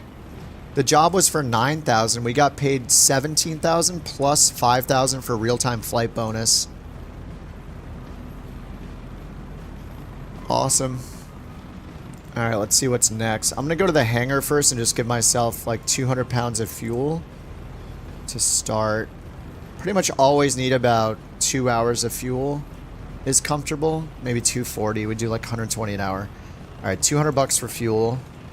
Find a new job. Maybe a max of like 200 miles. I want to make sure I'm done in time for haircut. how is it an FSR? No, he just means like it's good. It's the new FSR. Like just meaning it's like just we like it just as much. The Duke's price. Actually, I should see what planes are available here at this airport. I think the Duke was like 200,000 to rent it. Here's the Grand Duke. This is the Piston though. It's around the same price, so I'd rather get the... This one isn't even rentable. This one's brand new. I'd rather get the Turbine because it's faster, carries a bit more, and they're around the same price, so there's not really a reason to get the Piston. Vision Jet's 1.8 million. 6 passengers though in the Vision Jet. So you get that third row of passengers in. And this one is beat up too. Look at the engine, 15%, and it's still 1.8 million. I like this plane too, the DA-50, the Skyward Sim DA-50 is pretty awesome. 4 passengers. It's a bit slower though, 165 knots. It's hard to beat the Corvalis, I think, as a starter. Get an ATR for 21 million, 48 passengers. Someday, someday.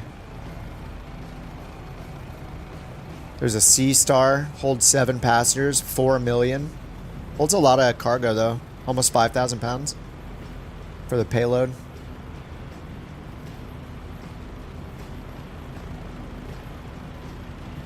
Alright, we're up here. We can go to the east. Ooh, we got hazard. Oh, can I do hazardous? Hazardous pays 18,000. Or this one here. 800 pounds of whiskey to the east. Up the coast. The hazardous one is only doable if we have flat terrain, because you have to climb at like 400 feet per minute. So if we're going down here, let me check it out here. So if I clear this flight plan, we go from MMMT to MMCE. What does this look like on the map? Oh, this is the wrong one. Whoops. It doesn't even pay that much more. Oh no, all right, 18,000. Yeah, okay, that's worth it. 145 miles to MMSC.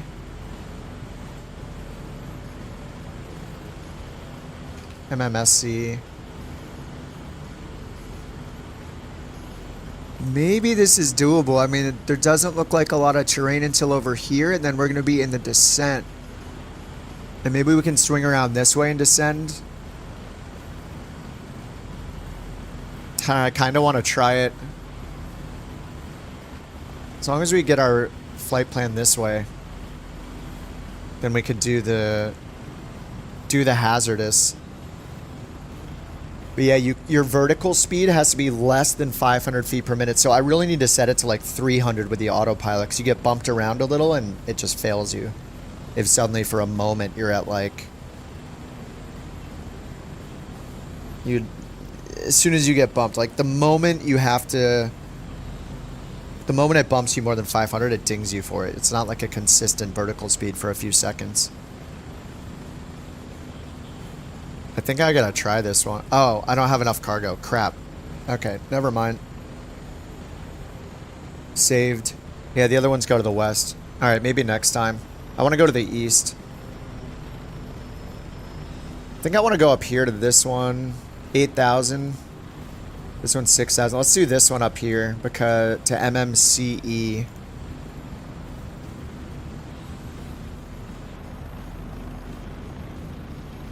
And it's only 162 miles. We'll get 8 grand plus bonuses. 2 passengers to Del Carmen. Something Del Carmen. Alright, I'm going to accept this one. Hi, pilot. We have New enough mission, fuel already. new passengers. Let me know when So you're we ready have to start boarding. 273 pounds of extra storage. So what I could do is go to goods Transporter, boarding has started. and put in MMCE. So we could take medicine. It looks like they're buying medicine, 178. So I could fill up the rest of our payload here with some meds. Go to max weight. Yeah, I can take 8 units of medicine, so we'll buy that for 16 grand. Okay, so we have the passengers and we have extra cargo. Alright, so let's get the fuel in first. Head count complete. Everyone is accounted for. Time to take off. 241 pounds of fuel.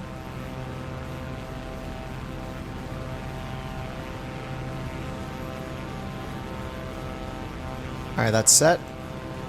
Now we need to fill it up 183 pounds extra. So we'll do all 4 seats. Max it out. We need 183 more pounds in the cargo.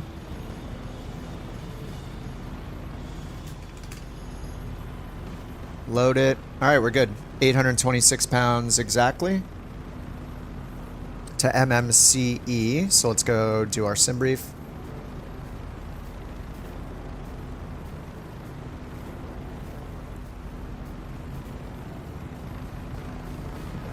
Alright, we're going MMMT to MMCE. MMCE, yep. I'm just going to choose the Titan again. Actually, SR22 is probably a decent replacement, right? SR22 Turbo. It's just for the route, not for the fuel or anything. Alright, here's our route. So let's generate.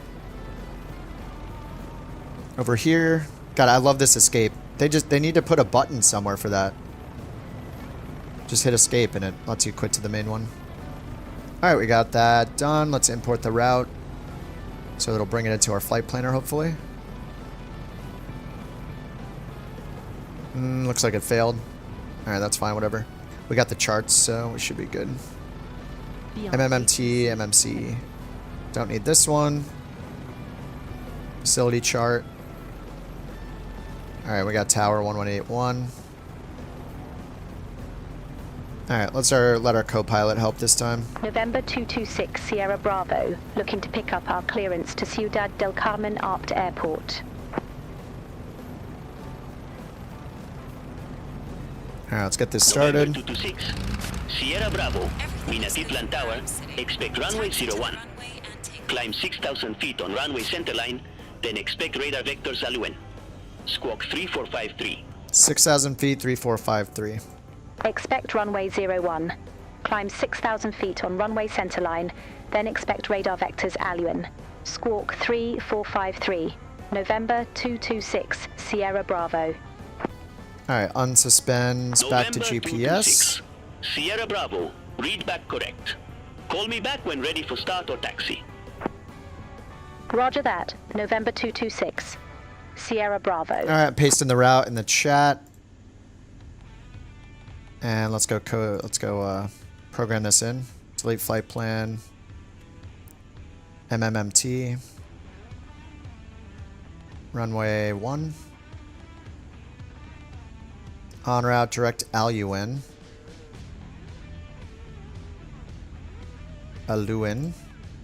Blank line menu, load airway, UJ16 airway. Exiting at Basco.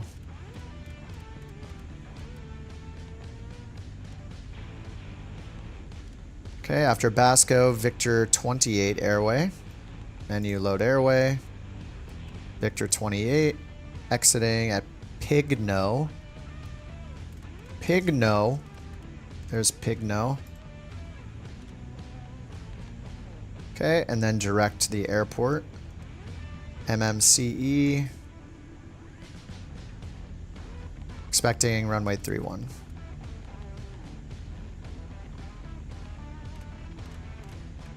Oh, going over the water. Okay. And they gave us runway centerline up to 6,000 feet. Flight planner. Let's look at the ground chart.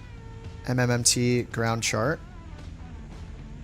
014, which is what we just did. And we're over here, so we just need to go back to where we just landed. Alright, 014 on the heading bug. 6,000 flight level change in heading mode. 014.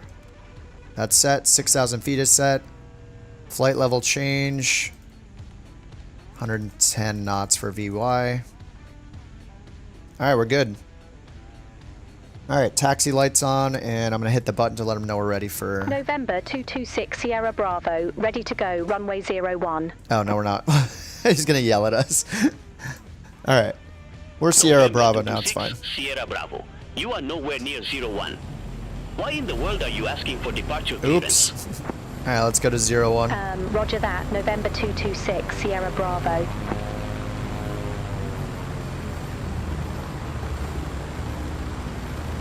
How do you know when it's an airway? In the flight plan, fixes are 5 letters, VORs are 3 letters. If it's a letter with some numbers, like V28, UJ16, between waypoints, you know it's an airway.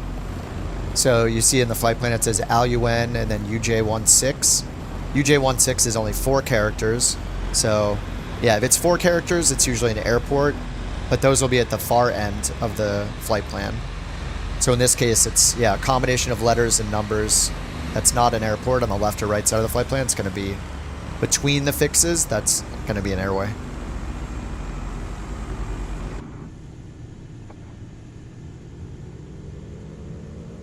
And plus, it doesn't say DCT. Like, DCT is direct. So if it was direct from one waypoint to the next and the next, at least with how Simbrief writes his flight plans out in text, it would say direct to Aluen, direct to Basco, direct to Pigno. It would always say DCT, direct, direct, direct. So yeah, you just know, because it's not direct, that it's an airway instead. So you just, if you have a G1000 or a G3000, G5000, anything better than like a GNS 530, 430, you can enter the airways. Otherwise, you have to look along the charts on the airways and find all of the waypoints individually and add them.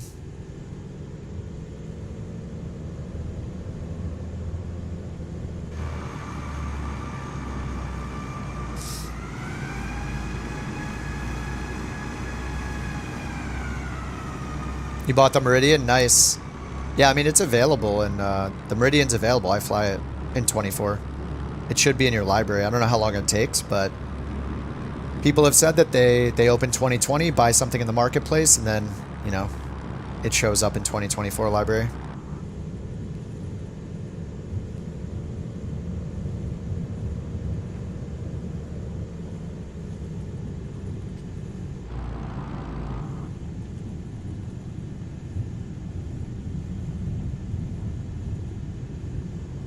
Alright, let's check the new altimeter. 29084, I just set it automatically. Alright, now let's say we're ready to go. I'll hit my shortcut button for the co-pilot to do the work. Sierra Bravo holding short runway 01. November 226, Sierra Bravo, Minatitlan Tower, wind calm, fly heading 050, runway 01, cleared for takeoff. Oh, they want us heading 050. Fly heading 050, runway 01, cleared for takeoff, November 226, Sierra Bravo. Alright, I just said 050.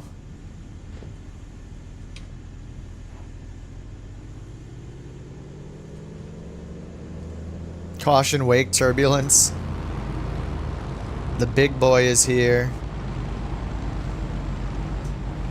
Excuse me, let the little peons here under your feet, please.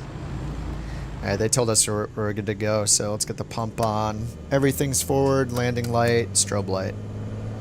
Let's get away from this thing before it overruns us. Mama. What am I using for the jobs? NeoFly?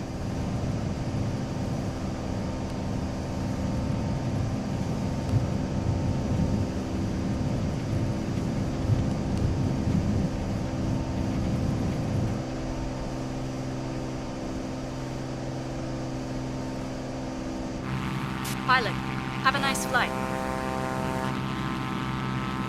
Alright, we're good so far. The A380 is not here yet. Alright, we were at about 100 feet, so let's climb to 500 before we make our turn to the right.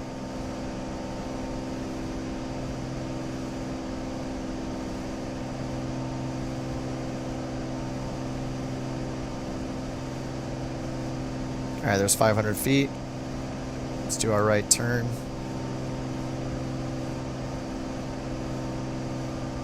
November 226, Sierra Bravo. Oh, there he is. Center 128.3. Alright, they're switching us off. Contact Meredith Co-pilot's got it. Yes, we have a November co-pilot in this 226. plane. Believe it or Sierra not. It's, Bravo. Bye-bye. you know.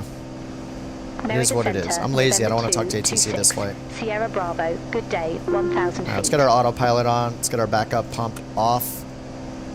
For those of you that hate that I'm running the props full forward, here you go. Bring it back to the green. Good day, radar contact. Climb to 7,000 feet. Alright, 7,000. 2984, 7,000 feet. Alright, 7,000 set. 7,000 feet. Altimeter 2984. Whoa. November I'm surprised that Joby can go that Sierra fast. Bravo.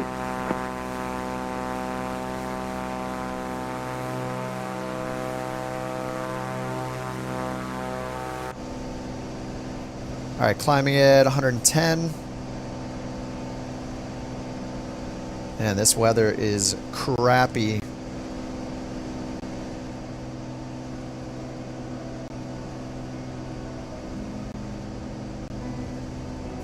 And let's check our arrival airport. They should have a METAR there. Nice, VFR. Broken at 26,000. 7 miles visibility. And 6 knot winds from the east. Temperature 3-1 and 2984.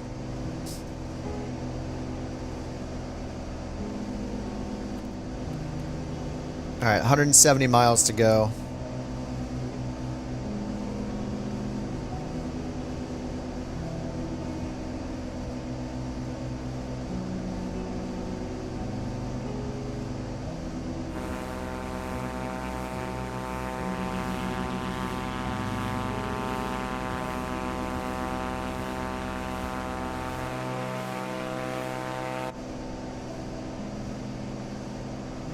Alright, I'll turn on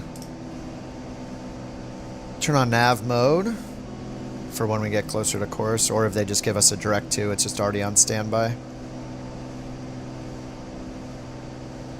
Yeah, skip to descent in the max. Yeah, don't do that. What's up, Nick? Happy New Year yourself. Oh, we're breaking out.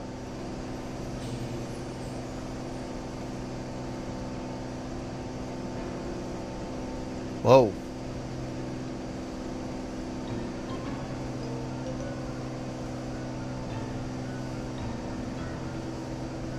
This music is funny. Skip this song. This is supposed to be a rock playlist. Yeah, you can sim rate in NeoFly, you just won't get the real-time bonus. Pretty much every career mode I've used supports... They all support sim rate in some way. I think like On Air Company is unique where it will hold your plane until it's available, like in real time. So if it's a 3-hour mission, you do it in 2 hours, there'll be an extra hour to wait until you can use it again. So that's at least on their like Thunder server, Thunder world, that's like the max realism world.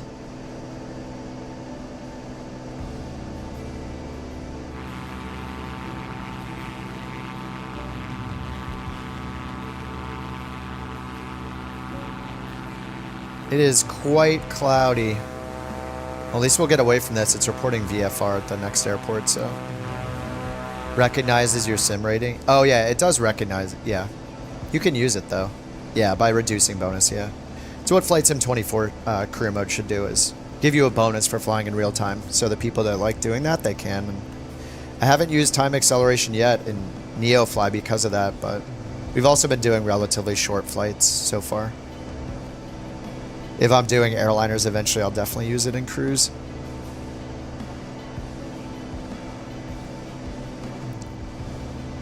Dirty bird.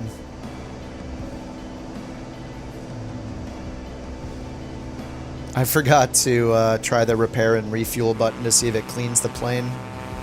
It probably does.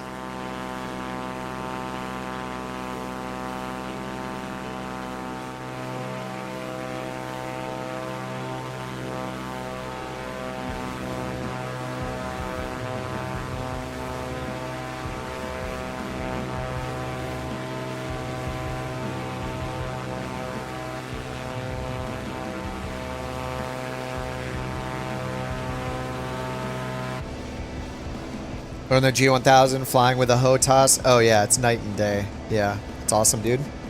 It's a way to do it.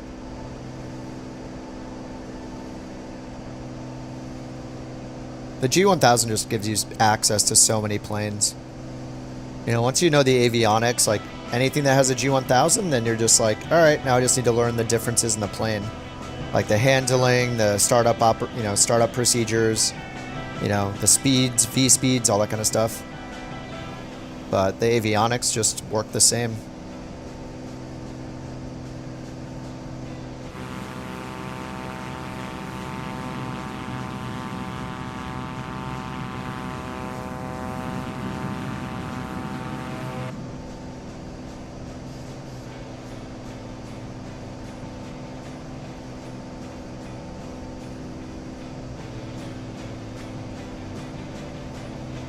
Oh yeah, we do need to lean it out. Where are we at? Oh yeah, at 7,000 feet. Lean it out is right. Thank you.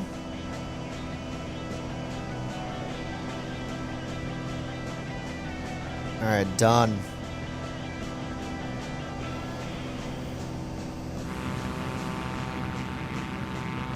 So we just had to climb to 7,000. Is that what our sim brief showed? Probably was. Yeah, 7,000 feet. Hour in the air. What time is it? 1:19. The clouds, yeah, they've improved the clouds a lot from 2020 with like adding cirrus clouds, and a lot of the formations look more fluffy a lot of the time.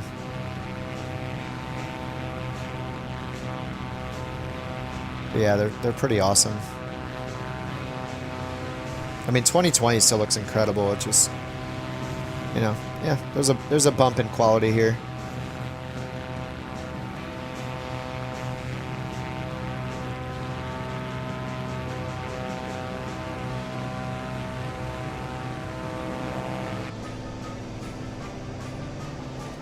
Let's see if we can get direct.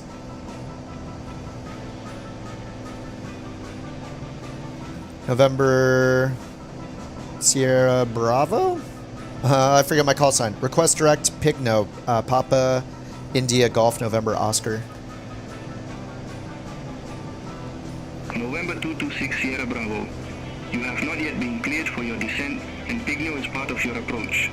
Unable direct Pigno at this time. Unable direct Pigno. Dang. Alright. It actually, I mean, it's...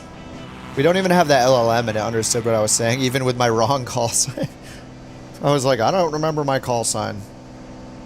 I got the Sierra Bravo. Oh, it's 6 Sierra Bravo. Yeah, I mean, requesting the fix here doesn't really help us. There aren't really many... I wish there was a fix over here to pick from, but there's not.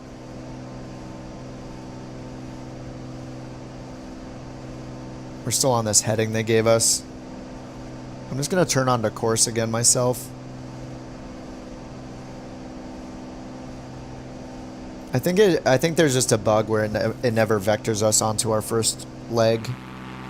Or gives us direct. It used to work, and it seems like it's not working now.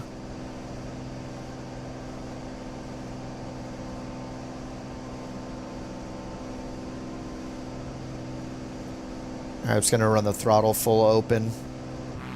We gotta make up some time.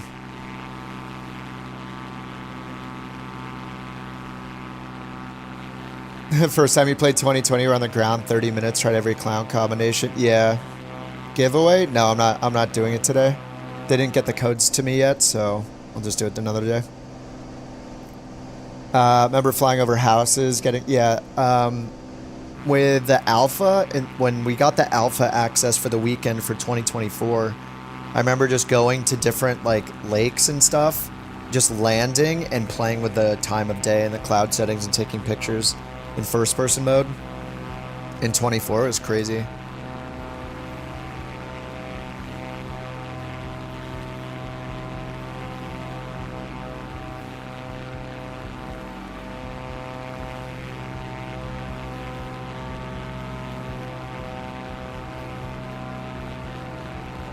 Unlock an area, you can select the size small portions at a time.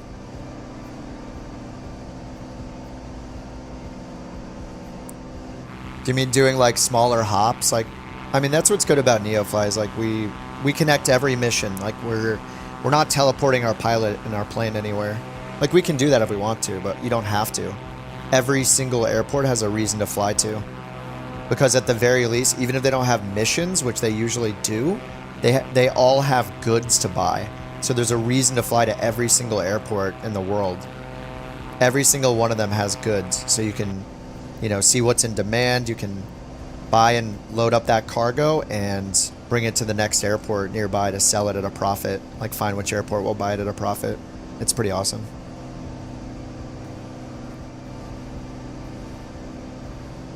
But yeah, I mean, once you reach the limit with Flight Sim 24's career mode and you're kind of bored like I was, you know, I'd like to fly the CJ4 in it. I'd like to have more planes. I'd like to get my Meridian in it. That'd be awesome, but it's just, you know, we can't do it yet because they all need to support wear and tear. You know, even doing NeoFly, like, I don't feel like I own this plane, you know? Like, there's no state saving. It doesn't force me to use the same livery every time. It doesn't feel like I own the plane. I mean, I know I'm renting it, but you know what I mean? Like, it doesn't feel like the same plane every time because it doesn't have the wear and tear at the component level. I don't have to maintain it. It doesn't remember that I left the pitch trim down or the fuel tank selector off, or, you know, there's no state saving like there is in career mode. Unless the plane you fly supports it, which, you know, that's where it is good. Like, once I get the black square Duke turbine that I want to get next, that does have state saving. Oh yeah, so does the Meridian, by the way. It has state saving in that plane specifically. So that's what we get in Flight Sim 24 career mode, is that kind of level of realism. But all you have to do really is fly a plane that has state saving. Fly the Meridian, fly the black square planes, you know, eventually fly the Phoenix, the PMDGs, whatever. Any plane that has, or like the Comanche, any plane that remembers from flight to flight, you'll feel like you own it because of that. That's the benefit of Flight Sim 24, is these planes, like the Corvalis and stuff, they have the wear and tear. You have to do the maintenance, so eventually, like, it might take years. Eventually, we'll probably have enough missions and have multiplayer capability and all that native to Flight Sim 24 career mode. But until then, you know, fly it here and there. Like, fly it until you're bored. Then try NeoFly, try On-Air Company, try A Pilot's Life. Lots of options on PC. What's up, North? Happy New Year. Me and another streamer convinced you to buy the Meridian. Oh, it's such a good plane, dude. And Rawl, the developer, he's incredible. Like, he had them updated to be compatible with 24, like, instantly. You know, it's not compatible with career mode yet, but nothing is, so I wouldn't be surprised if his planes are compatible with career mode, like one of the first that are compatible with career mode. We'll see. He also made the Sting S4, which is like a sling, and there's also the TL3000.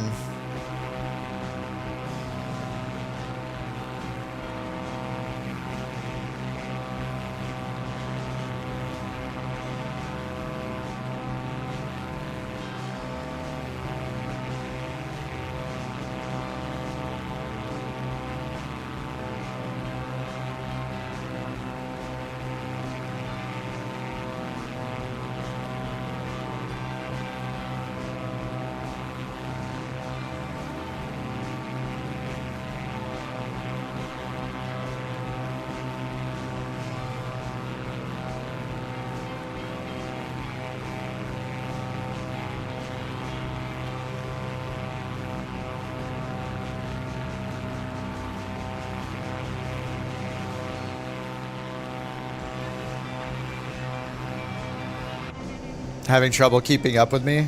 I am maxing it out here. I pulled the RPMs back a little bit. Oh yeah, let's go to our right tank now.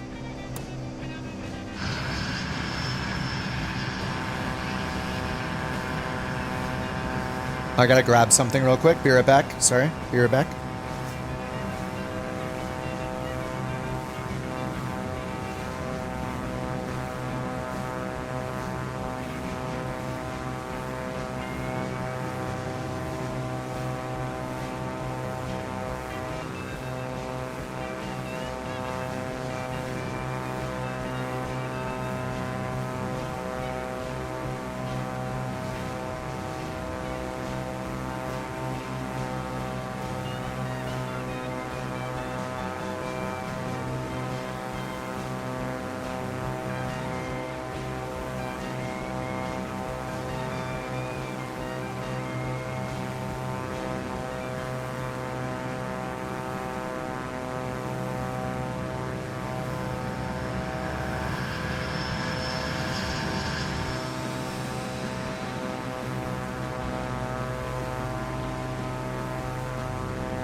Alright, I'm back. Oh, the Phenom, yeah.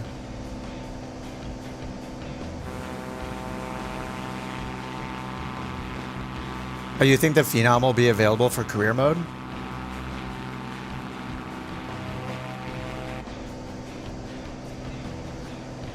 Found a way to get the career mode flight plan into the avionics? No. I have not. It just doesn't work. I just hand do it every time. Let's see if we can get direct pig no this time. Try it through the UI. Sierra Bravo, request direct to fix. November 226 Sierra Bravo, roger. Say fix name. Pigno would be the best. Request direct to Pigno. It's probably going to say the same thing as before. It's part of the approach. You can't do it.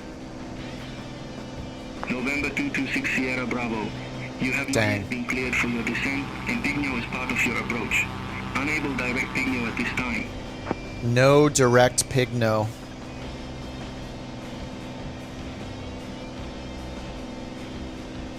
I'll be there in 38 minutes. That's fine. That works for my haircut as well. Yeah, we'll land and then I'll be done for the day. I'm gotta go get, look like a decent human. Get cleaned up for the night. I don't think I've had a haircut in like 2 or 3 months. It's been way too long. Probably like, I don't know, 10, 12 weeks, something like that. It's getting a little wild over here.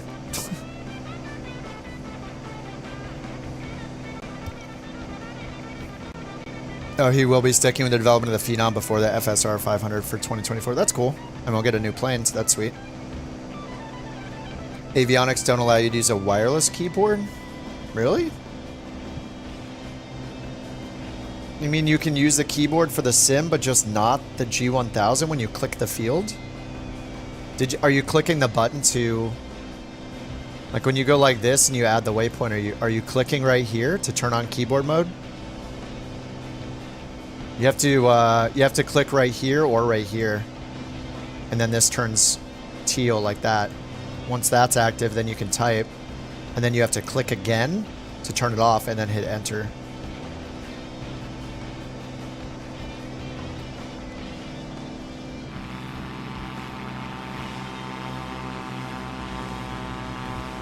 Oh, if he was to update the FSR and set them back, yeah. Well, that's fine. We'll take the Phenom. I'll take an FSR Phenom. Sounds good.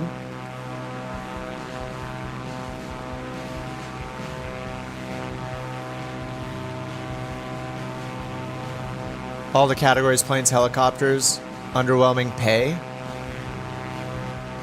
Yeah. Can't buy heavy cargos. Yeah, just go play NeoFly like I'm doing.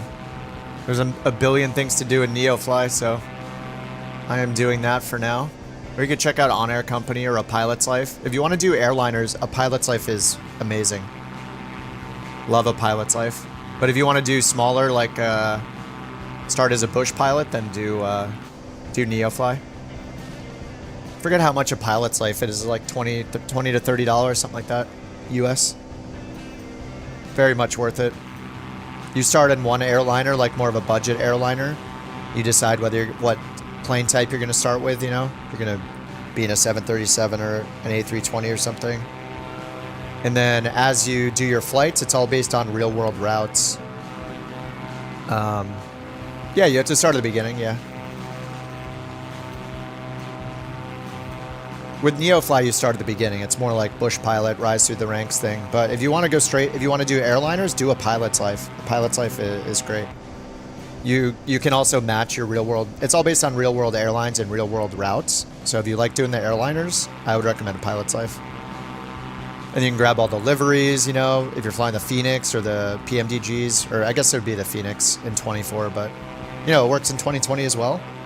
But that'll keep you busy for a long time. It's you kind of work your way from a budget airline, say you're doing like a, you know, like a Southwest or something, and you can work your way up to like a Delta or American, or you know, you go from country to country. You can have it restrict you to the countries you want to fly in, or the continents you want to fly in. But it's cool to suddenly be flying for an airline, like a budget airline in Canada or Europe or something.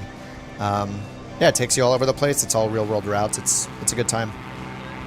And then as you're doing flights, you earn XP, you earn money to buy certifications for different airframes. You know, if you want to fly like the 747 or 787. And then, yeah, you get like job offers from the other airlines, and you got to decide which one you want to go to, where in the world you're going to be relocated to. It's cool.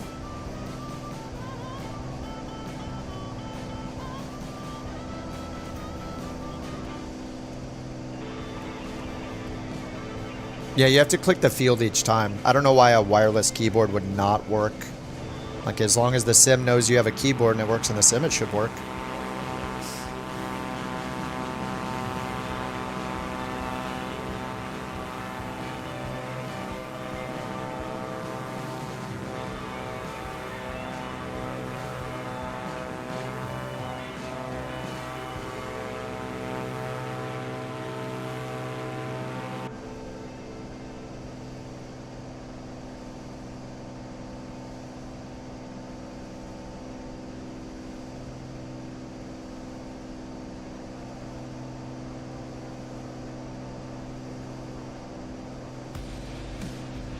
The 380 going 170 knots is hilarious. Yeah, no problem, Josh. What's up, Dad? Happy New Year. Very soon here. Well, not very soon. It's only 1:30 p.m. We got a ways to go. Yeah, early 2020 planes walk through the entire plane. Yeah. You only bump into... only certain planes do you bump into them.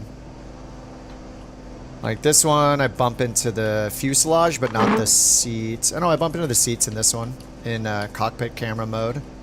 But when I go back here, watch, we'll teleport out the back. Wait, isn't it this one where I teleport out the back? There's like a hole in here somewhere. Oh, is it just livery specific? Oh, I can't in this one. Deadly, thanks for joining the Couch Captains, dude.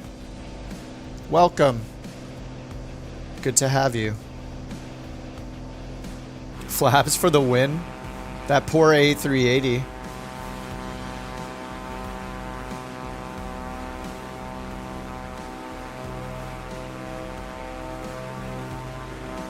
What's up, Ryan?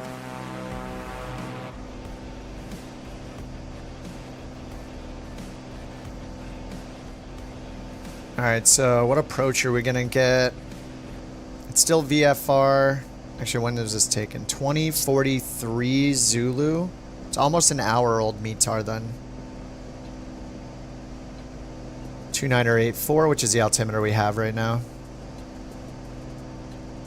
You like most of the standard missions? The pay for what's fun to do is nothing. So you got 100 planes. Fly the fun ones. Ton of passive income. Yeah, I like to just fly one plane, really. Like, I don't really like doing the tycoon thing. I don't really care about passive income. I just want to be like a solo pilot, you know. Work my way up. That's why I like NeoFly. It does that. But I also had a lot of fun with a pilot's life when I was flying the airliners more. But eventually in this, like getting up to airliners in this will probably take so long. Kind of want to do it.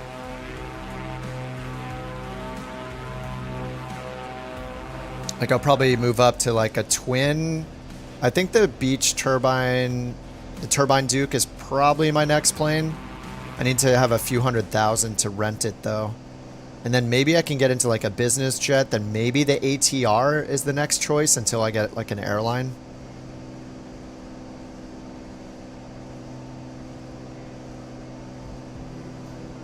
$99.50 X3D rumors are out. Nice. I don't actually know. I mean, my sim is running pretty good, but it, you know, I'm not gonna go crazy like and be annoyed if I can't get a new video card or a new chip. Like this, it's running fine. Everything's running great. I don't really need it. I would love to be able to run on like maxed out everything though. Yeah, I mean, yeah, set 5800 X3D. I'm on 7800 X3D with the 4080, and it's really good. I mean, I'll probably still have problems on the ground until they fix those problems at like big airports on the ground.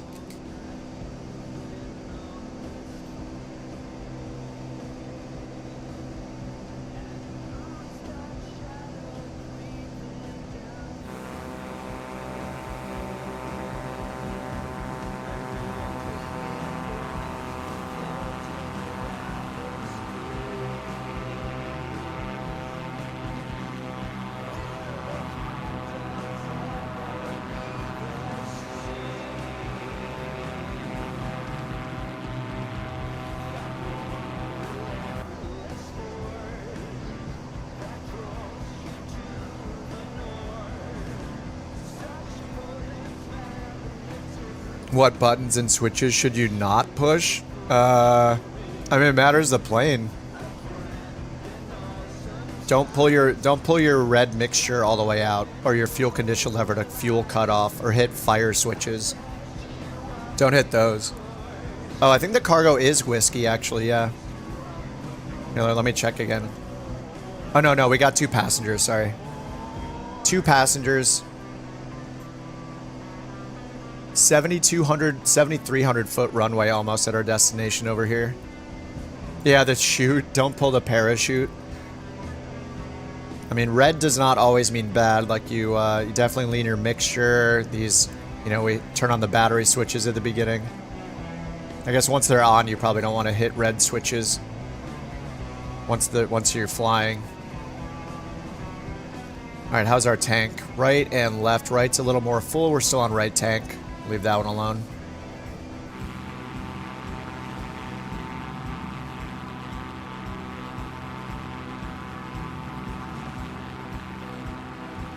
Turn your graphics down. Yeah, I mean, I'm using medium texture now. I turned textures to medium, and then I upped some of my terrain level of detail settings to compensate, like to balance it out. Medium textures look fine though.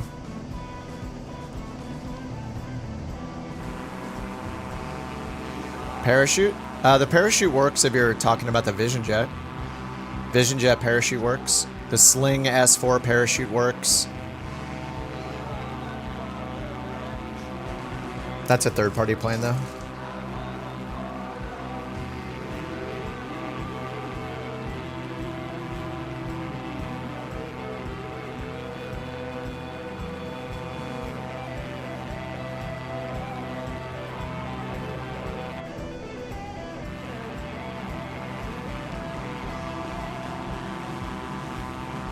Unbalanced tanks? I think they do, yeah. I never have gotten them super unbalanced, but yes, I'm pretty sure they do. Like, as you're loading up the plane, I mean, you could just, you could test it. Like, just leave it on, or just open up your EFB and go into your fuel. Go to aircraft, performance, mass and balance, fuel, and pull one of the tanks to 0 and load it and see what happens. I don't use DLSS, I use TAA and frame gen.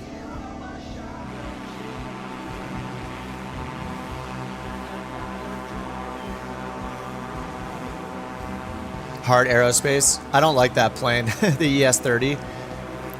It's okay. I mean, it's going to be personal preference. It's a unique plane, and you can start doing the airline passengers in it, which is cool. But I can't stand the sound of that thing. I just don't like it. Some people like it though. You just got to try it out. Try it in an employee mission before you decide to buy it or not. Just see if you like it. I can't stand the sound of it. It sounds like a wasp nest, just buzzing bees. Very annoying sounding.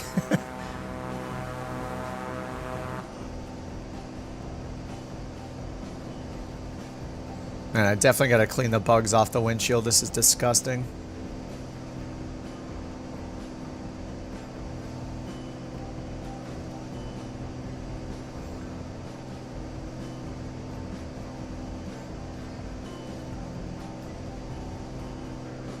Dirty, dirty plane. Ugh.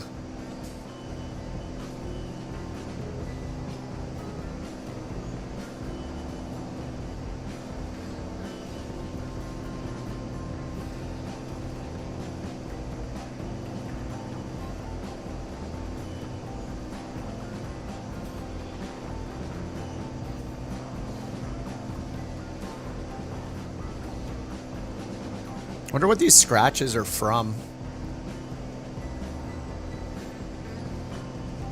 Just the whole window. I don't know if they're scratches, it's just the texture of the window, I guess.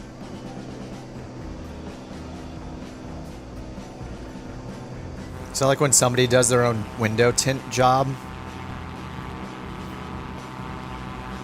I wish we could turn the tint off on the front window. On the windshield, it's just kind of annoying.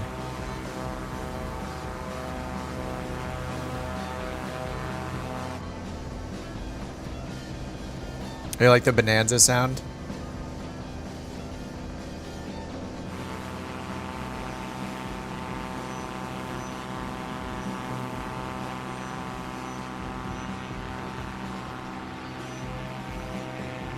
Yeah, I don't like how DLSS looks. All of the avionics get blurry when you use DLSS.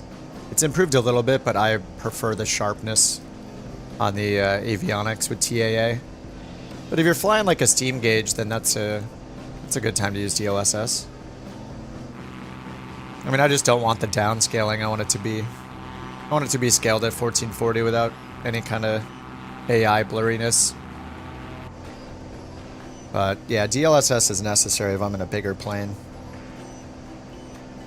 Like if we're flying out of international airports and stuff in the Phoenix, then DLSS can be nice. That's what happens when you wash the windows and the tires with the same brush, yeah. It's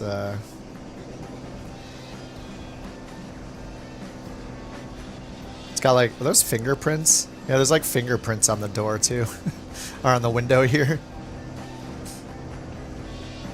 Alright, we're only 22 minutes out. I haven't heard from ATC for a bit. It said that Pigno is part of our approach, so... Oh, there's a bunch of VOR and visual approaches. The weather's VFR, so I'm guessing we're going to get a visual. I was expecting runway 31, so I'll just load in the visual for 31 for now. But probably just fly over the airport. 20 minutes till top of descent.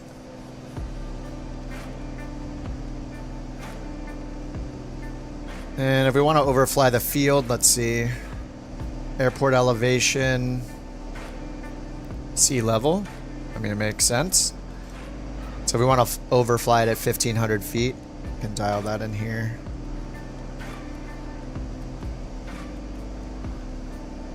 Alright, so top of descent to overfly the field at 1,500 feet is in 16 minutes. They'll probably vector us around, though. Oh, they gave you the VOR for 13? For 1-3? Okay.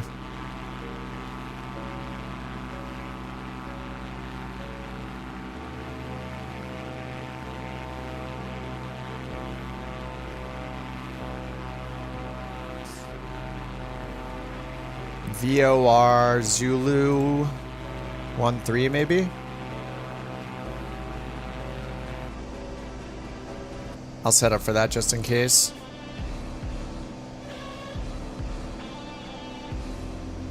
Zulu 1-3. Minimum's 440.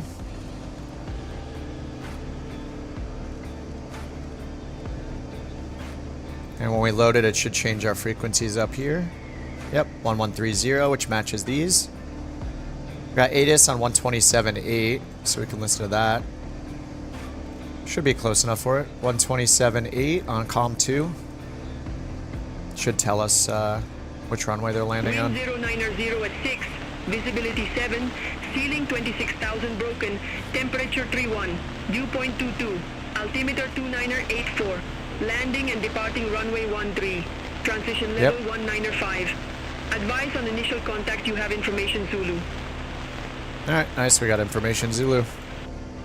Alright, so yeah, they said they're landing and departing 13. That's good, then we won't have to turn around either. Let's land in from over the water right here. 29082. I got 29084. We might be at different time. Oh no, that's real time. Oh no, I'm in real time. I'm in real time minus 1 minute. 2148 Zulu. Yeah, I'm in 15...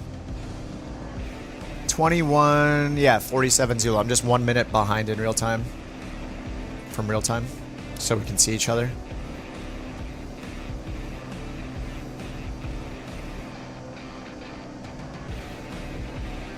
Alright, so if I go up here and delete the airport. So if we go to the initial approach fix, top of descent's in 14 minutes. And then final approach fix altitude, 1,700. And that matches our chart, 2,000, then 1,700 once we're within 8 miles. So VOR approach, we're going to put on... Oh wait, I got DME on from last time, so we're good there. We're on GPS here, but if I want to see the bearing to the VOR, I can turn on the bearing here. There we go. Nav 1, straight in front of us as well. And then final approach course is 138. See that right here.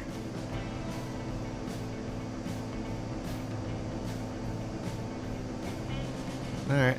And we got the facility chart we can look at as well. Yeah, there's 138, VOR info.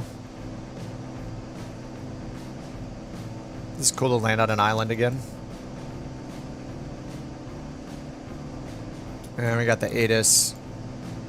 Runway is 2,200 meters long. Pappy's on the left side.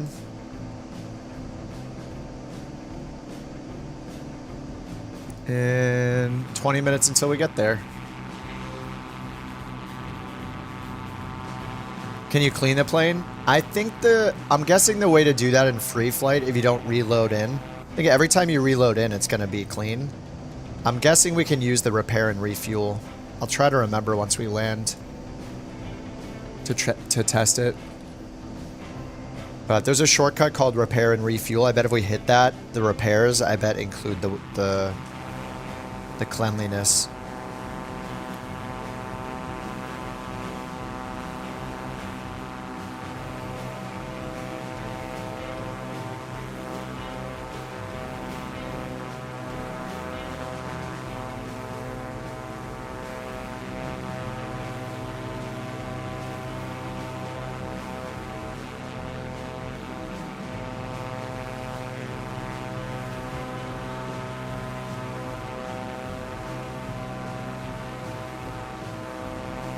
November 226, Sierra Bravo, Merida Center. Expect Vodme Yankee runway 13. Expect VOR DME 13. 6 Sierra Bravo. Alright, yep. We got VOR DME runway 13. So we're already set up for that. It's funny, this top of descent, and then we swirl around like this. Be cool if they gave us a direct. Oh, CME is over the airport first, right? I don't want to fly over the airport. Just let us go direct. They'll probably vector us anyway.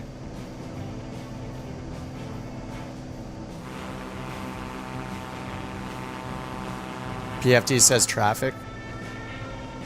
Yeah, you can turn that off. Well, it matters what plane you're flying, though.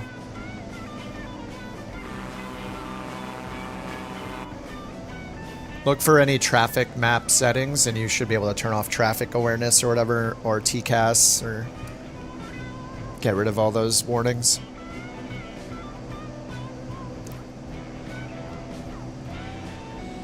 Oh, the VOR Yankee has that. Oh yeah, they did say. Oh yeah, I didn't hear them say the Yankee part, but it is showing here. You're right. They did assign Yankee, but I didn't hear them say Yankee. Let me change it then. Thanks.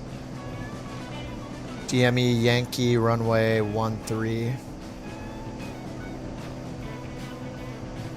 Pig no. All right, so let's go pick that one instead. Yankee 13.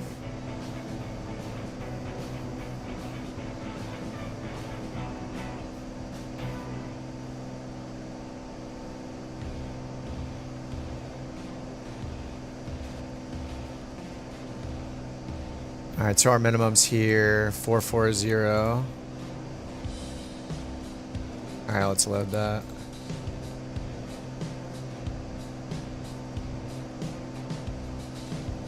And it put in the destination again, so we gotta remove that.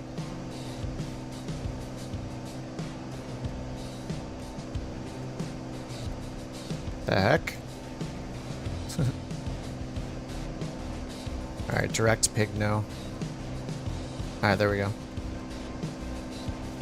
Nice. Yeah, I didn't hear them say Yankee. They just said Vodme. Vodme 13. Maybe they said Yankee and I just missed it. But I didn't read back Yankee either, and they didn't correct me.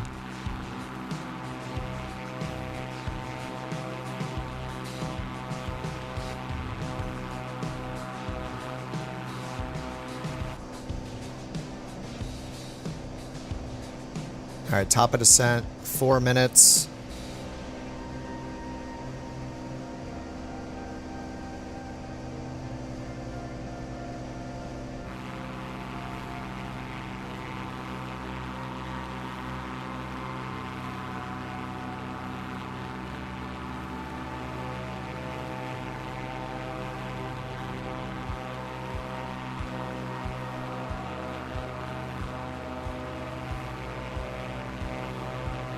ATC gave you 200 below 3,000. Oh, like 200 knots?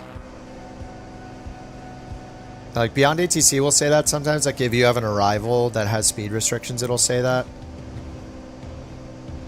I don't think it's doing traffic separation en route with AI traffic yet. It does it on the ground for taxiing, like all the ground operation stuff. And, you know, waiting for arriving and departing traffic on a runway, lining up and waiting, all that kind of stuff. And then it'll do it for go-arounds as well. If you're coming in and there's beyond ATC AI traffic on the runway for some reason, they'll tell you to go around. And vice versa, if you like linger on the runway, AI is coming in, they'll tell the AI to go around. But I don't think they've done en route separation yet or arrival separation or anything like that. Cancel a job. It's really weird, as is most of the things in the UI. You got to go to the hangar because the jobs are assigned to the plane, because that's how you get multiple jobs. You could stack jobs and stuff. And I think that's also because if you have AI flying a plane later for you, you can give them a mission list. But yeah, you go to the hangar, the third icon hangar, click the plane, choose the mission here, hit delete at the bottom. It's a little weird.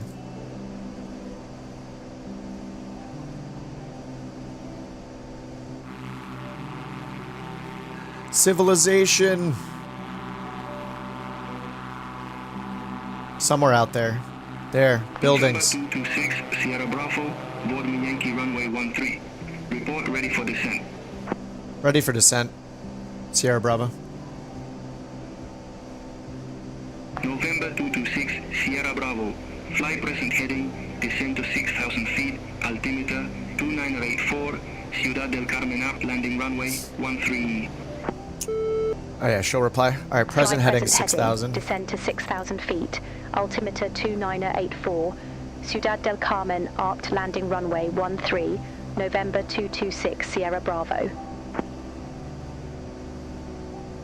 November 226 Sierra Bravo, contact Carmen, approach 119er, decimal 1.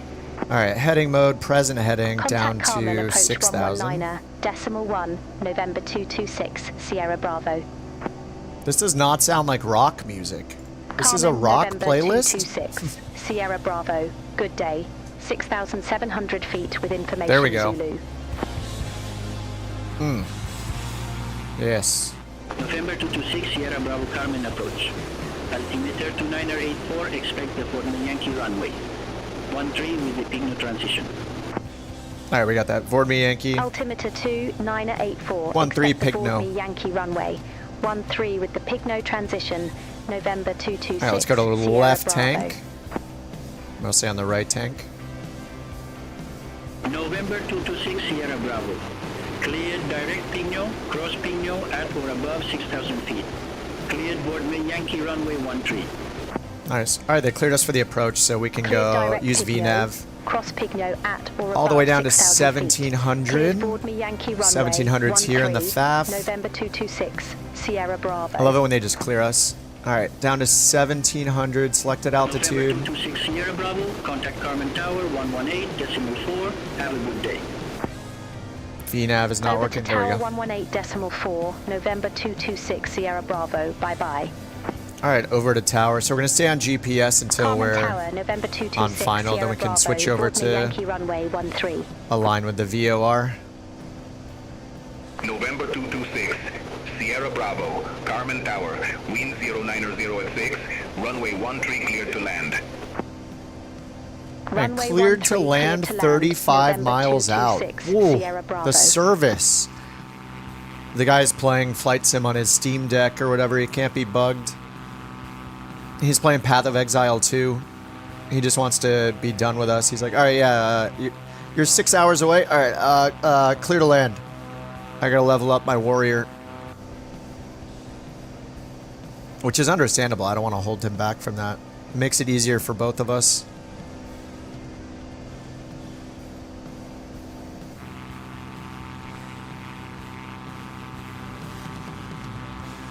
I mean, the guy got an OLED Steam Deck for Christmas. Let him use it. He's still providing us ATC services.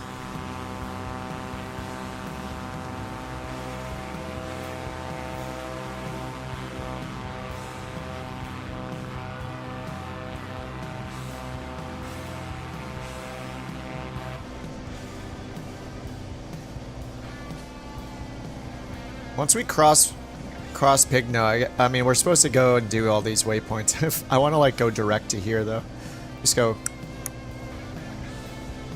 It's beyond ATC. It's AI, Joel.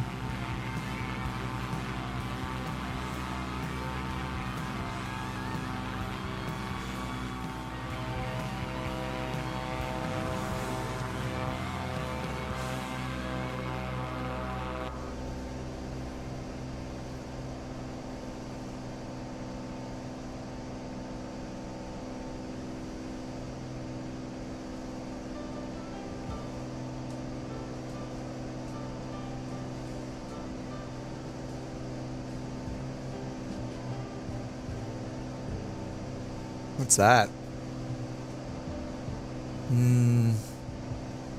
It's burning something. A little smokestack. Black smoke.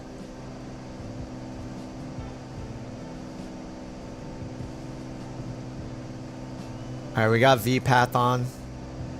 Can speed up here. Whoops. We're on left tank and top of descent in 3 minutes. And yeah, that's going to step us all the way down to 1700 for the approach. So we are just hanging out. They cleared us for the whole approach. No, it's not a silly question. It's fine. Not everybody's heard it. I'm using the premium voices, so they sound better than the default ones, but the default ones are good too. They have a lot of like regional accents. It's pretty awesome.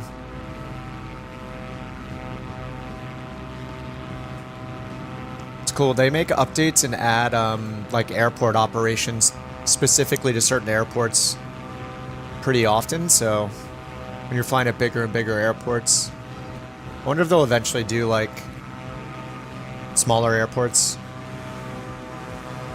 You know, if they have instructions like, you know, like in LA or something, fly over such and such freeway or fly over such and such building. You know, report when you're passing some sort of VFR reporting point, that kind of stuff. I'm sure they'll consider it, or they're probably already thinking about it, you know, once they get into the VFR stuff.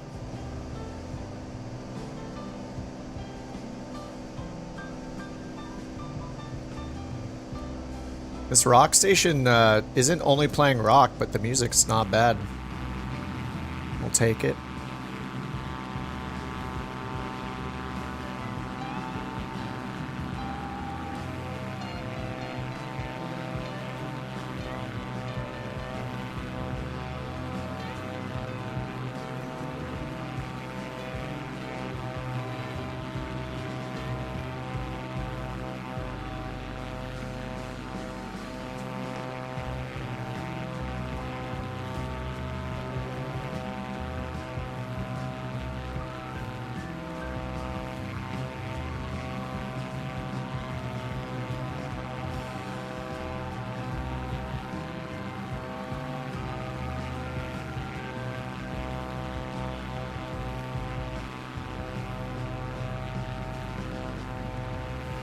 Music you'd hear at Oshkosh, yeah. Yeah. I play electronic music almost every time, so I've been changing it up lately. Not everybody likes my playlist, so I pretty much like all types of music. Yeah, if it's got a good vibe, it's chill, it's nice, yeah. I don't really like the Boots and Cats, you know, electronic music, like oonts, oonts, oonts, like, yeah, that stuff's not my style. I like the more like melodic, softer stuff, you know.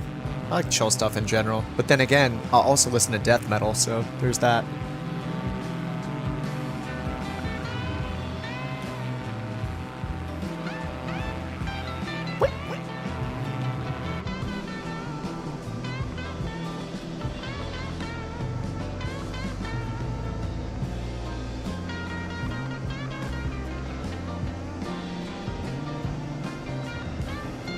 Yeah, it's a VOR, yep. We're still on the GPS to do our initial approach fixes here, or our do the DME arc. Yeah, I could do the DME arc with the VOR if we want to. You know, I love my autopilot. I'll just switch over to the VOR, yeah, 138. We got 113 tunes right over here. And we got the DME turned on over here. I guess we could try to do it. Want to do the DME 10 arc until we get to... we do it until... How do we identify the fix here? I guess when we cross the radial. Yeah, once we cross 138. So what we would do is... Let's get this turned down. I need to focus. Alright, so we got heading mode straight ahead. We switch over here to use the VOR, and we just stare at our DME, which is at 10.7. We would turn... we make our left-hand turn here to keep it at 10. So we would turn all the way out, parallel to this course, right? And then we just need to go either left or right of the needle to keep ourselves at 10 DME. So I'm still going to cheat a little bit here using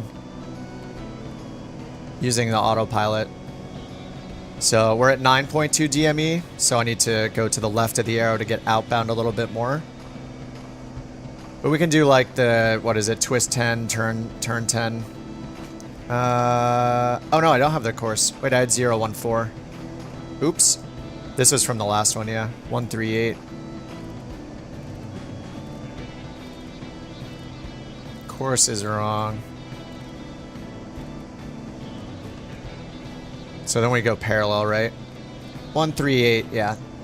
There we go. So we would go this direction. So we just fly and then intercept the needle and then keep turning, right? It's been a while since I've done this, so I'm probably going to mess it up. Anyway, we need to go away from the beacon, fly perpendicular to the course. So I need to fly a little bit left of the broken line here. Yep, and then get back out to 10 DME. And then yeah, you basically use the course every 10 degrees over and over and over again. So I would need to set it to straight ahead, turn to the right 10, or you know, twist the course knob 10 degrees to the right, and then turn towards it and align it again. Then just keep doing it over and over again to maintain 10. I mean, with DME though, I can just turn left here and go outbound. Just fly away from the beacon. Anyway, we're already like at the spot where we need to intercept it, so it's too late. But yeah, it's been a while since I've done that, so definitely out of practice. We need to keep descending down to 1700.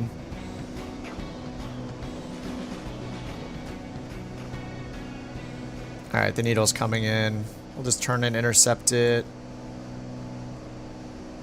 Just get rid of autopilot.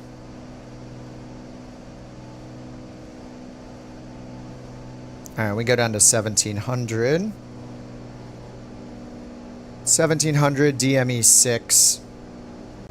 We're at DME 8.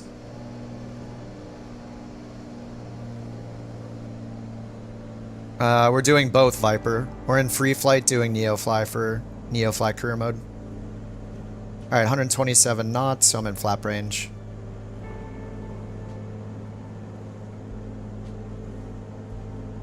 Oh, the haze is annoying. Alright, we can go down to 1700. I'm going to turn on nav mode. We can follow the flight director.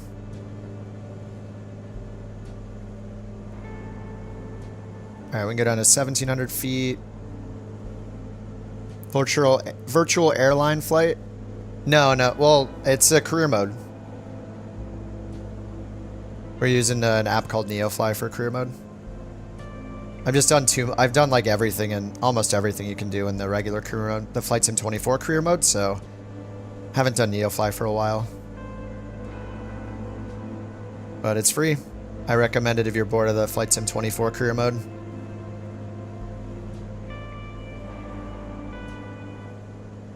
Alright, let's turn that down. Alright, 1,700 feet.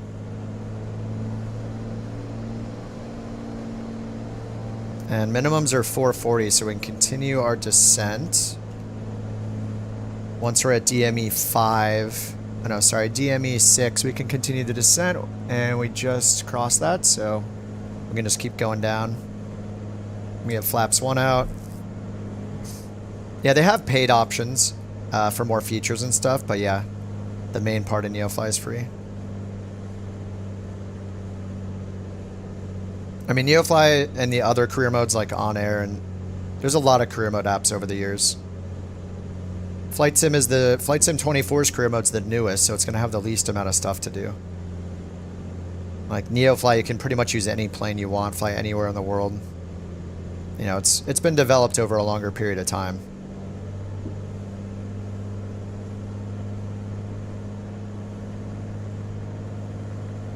Alright, full flap range. Pump is on, lights are all on. Mixture is rich and props full forward now. And take this down to 440 feet. DME 3.8.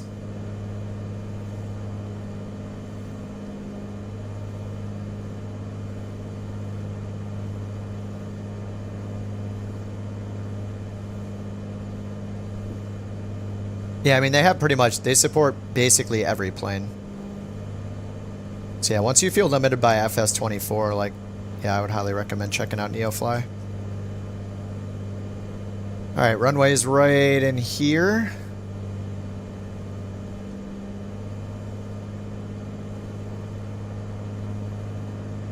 They gave us clear to land like 30 miles ago. Alright, let's get full flaps.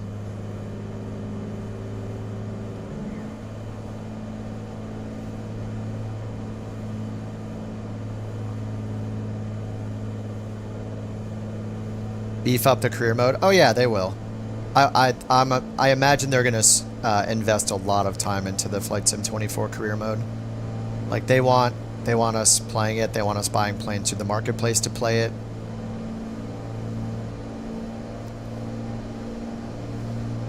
All right, we got like an 8 knot wind from the front left.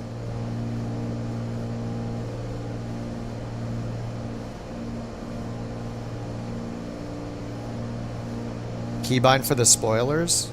Should be a spoilers axis. Or they're probably, I think they're ones to just toggle spoilers on and off. It just might not work, or it might not animate, I don't know. I didn't really use them, I just did like max braking and reversers. Wait, does PC24 have reversers? I forget.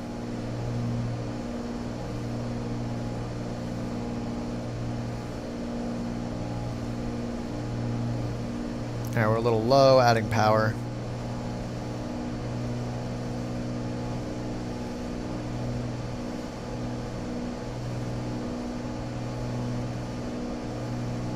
Alright, 2 whites.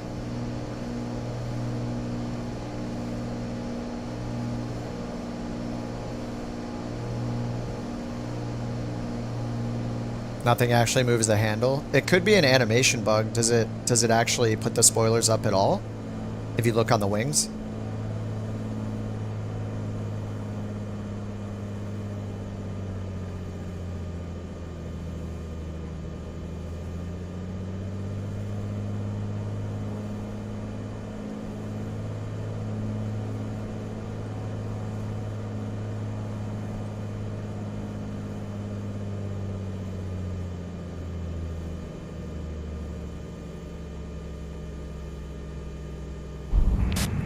We have touchdown. All right. Nice. Contact ground for your parking assignment. Then November shut down 226, Sierra Bravo, exit right at Alpha. Exit right at Alpha, November 226, Sierra Bravo. Yeah, the PC24 had animation problems. Remember the flaps and like the second throttle lever wasn't moving until they fixed those. So maybe there's still a leftover one. What's up, Shadow? Happy New Year's Eve. All right, I'm gonna call it a day after we park here. I gotta go get a haircut. get presentable for New Year's Eve tonight. Let's try to look like a human. Alright, there we go. Props are up, taxi lights, and strobes are off. Is anybody else landing? Yes, you are. Here comes Lulich, Vision Jet.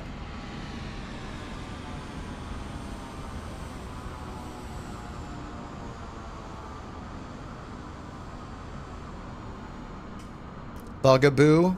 Oh, the Corvalis. You love to see the Corvalis. Oh, he's giving the bounces on purpose. Ooh.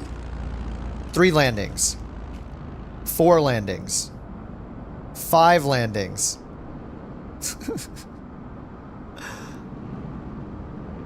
Studie's down.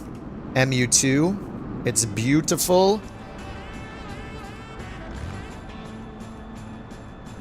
Maybe I should do the MU2 instead of the Turbine Duke. So we can actually see the other liveries if I do it too. Alright, we got a few more coming in still. Bugaboo's coming back around for more landings. What's up, Sean? Sean says, with 2024 coming to an end, want to wish Kip and everyone in chat a safe, happy 2025. Sorry we all do... What the... Hello, Captain. Nice to see Whoops, you. I hit Shift Z. From dispatch to transport. Sorry we all had to wait Let's take these passengers to their an destination. extra day with 24 being the leap year. Poor us. Yeah, Happy New Year, Sean. Transporter. Boarding is complete. You can start your flight. Everything looks good from where I'm sitting. Taxi to the runway and take off. So many Corvali on the ground. Yeah, the MU2 looks awesome. It's a beautiful plane. The Joby is down. All right, here comes Lake Pilot. Oh, Lake Pilot's in the Navion? Or the Navion, I mean. Yeah, I'm gonna call it a day after this. After we unload this and get paid. I gotta go get a haircut and stuff. Here comes Lake Pilot. I don't think I have the twin Navion and or Navion installed.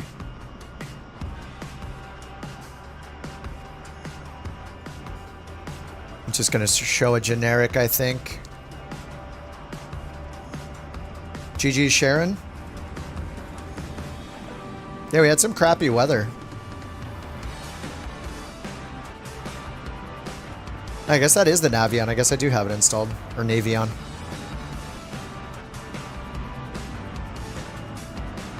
Tip tanks, dude.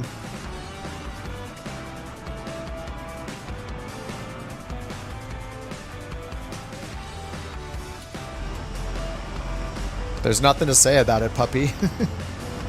You've asked that like 8 times.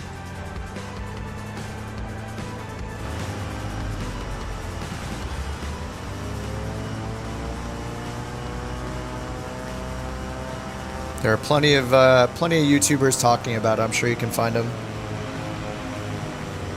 I'm not like a flight disaster analysis person, so what can anybody say other than it's devastating and it sucks, you know? That's all anybody can say. Alright, let's shut it down. Lights off. Parking brakes on. Stretch our legs while we get paid.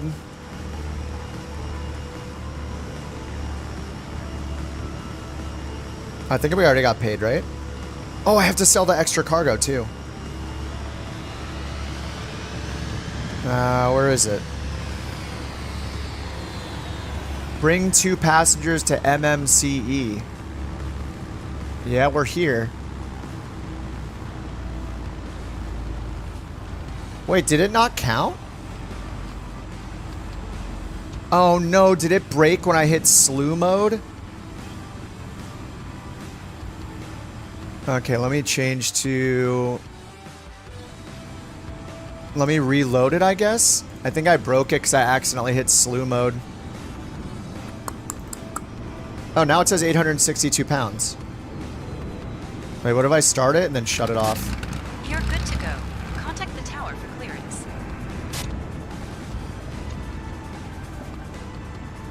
Okay, it says I have it. MMCE. We still have the 2 passengers. I shut it off. What's going on here? Look, we're here. It knows that we're here. Look, MMCE, MMCE. Bring them to MMCE. What, do you want me to go to the runway? I think I have to go to the runway, maybe. Something's You're good to broken. go. Contact the tower for clearance. Let me go touch the runway.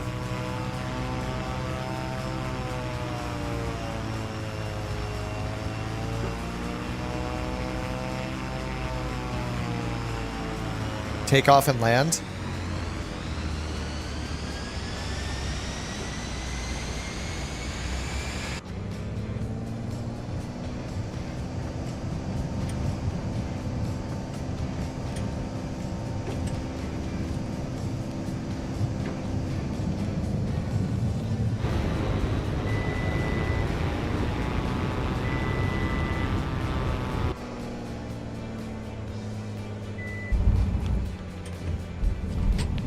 Oh. Oh.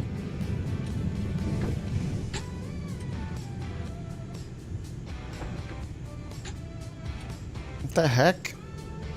Taxi speed greater than 30 knots.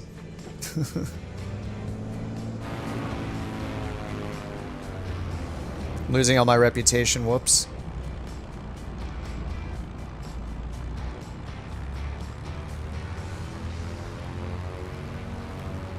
Yeah, the dispatcher talked when I landed. As soon as I hit slew mode, it messed everything up. Ooh!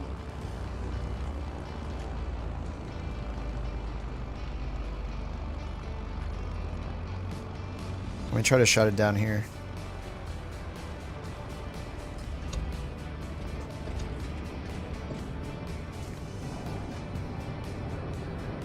What the heck? It's just broken. Can I sell the goods at least? Sell the whiskey? What did we bring? Medicine. Alright, I sold the medicine. It's so funny. It says I'm at MMCE. It says to bring the passengers there. Are the passengers on board? I mean, I think they are. Yeah, we can hold 1 more passenger, so there are definitely passengers on. I don't understand.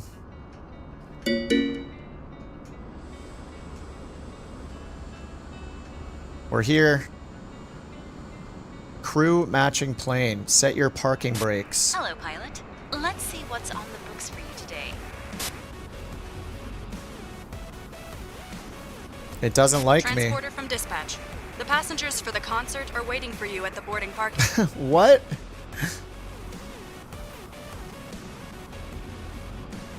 Transporter. Boarding is complete. You can start your flight. Everything looks good from where I'm Alright, ready for taxi and sitting. takeoff. Runway and takeoff. I'll take off and then land again now that it says clear for takeoff.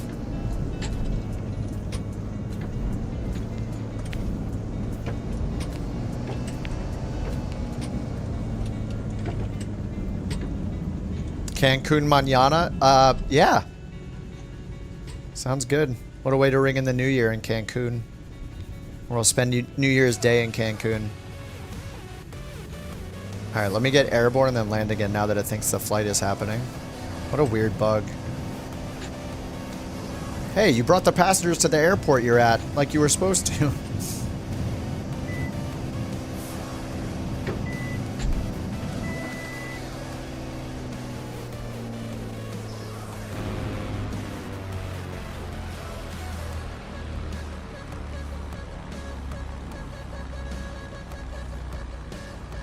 Wow, the wobble.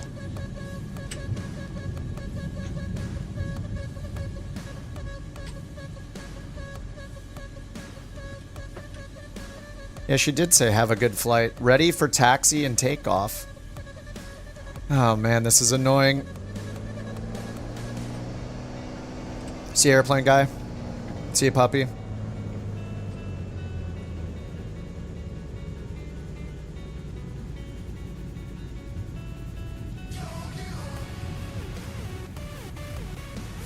I guess I need to take off and go higher, maybe? Do a go around? Yeah, I need to get a certain amount of altitude. What an annoying bug. It's just so funny when you look at the UI and clearly the system knows I'm at the airport with the passengers for the mission and it still doesn't recognize it as complete. It's just funny. It like literally, clearly it has all the information it needs to know that the mission is complete, but it's still not counted as complete.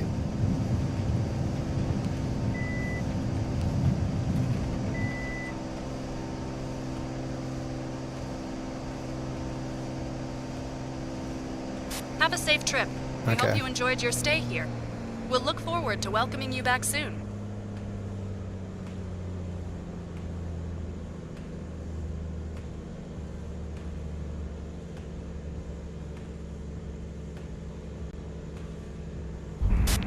We have touchdown.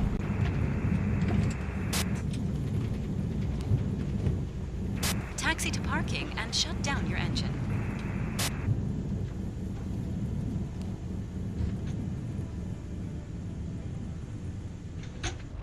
Okay, I had to get up a couple hundred feet. I need to like, if I just didn't hit slew, everything would have been fine, but it like forgot that I landed basically.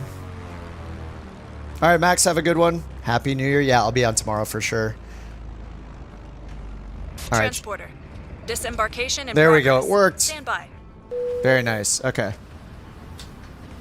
Be nice if Microsoft will let you see live traffic. You probably are using live time. You just need to turn the time back by 1 minute by just clicking the little minus button, and then you should see everybody. All right, we already sold the medicine too. All right, 4,000 for the real-time flight bonus. Only $18. I think it already gave me the cost earlier for the operating time. Should be good. Transporter. There we go. All Disembarking right, we got the finished. Have a nice 15,000. day. All right, nice. We're good. 225,000. Wait, which planes are here? Let's get out of here. Wilga TL 3000. There's an ATR. Bonanza that's rentable. Honda Jet. Yeah, Turbine Duke. Here's the Turbine Duke is 2 million. But I think I can start renting it at a tenth of that. So if I had 200,000, which I do, this would be rentable. This plane is not rentable though. So yeah, maybe tomorrow I'll get into the Duke Turbine. Or the MU. MU2. I don't know if I have the MU2 installed.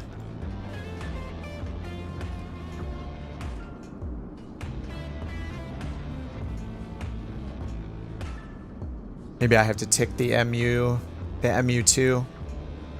That could be a fun one.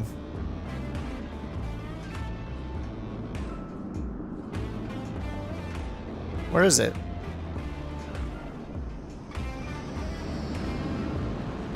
Oh, there it is. Any builds, MU2. Nice. All right, I'm adding that. All right, MU2 added. Yeah, I'll have to check out the MU2 again.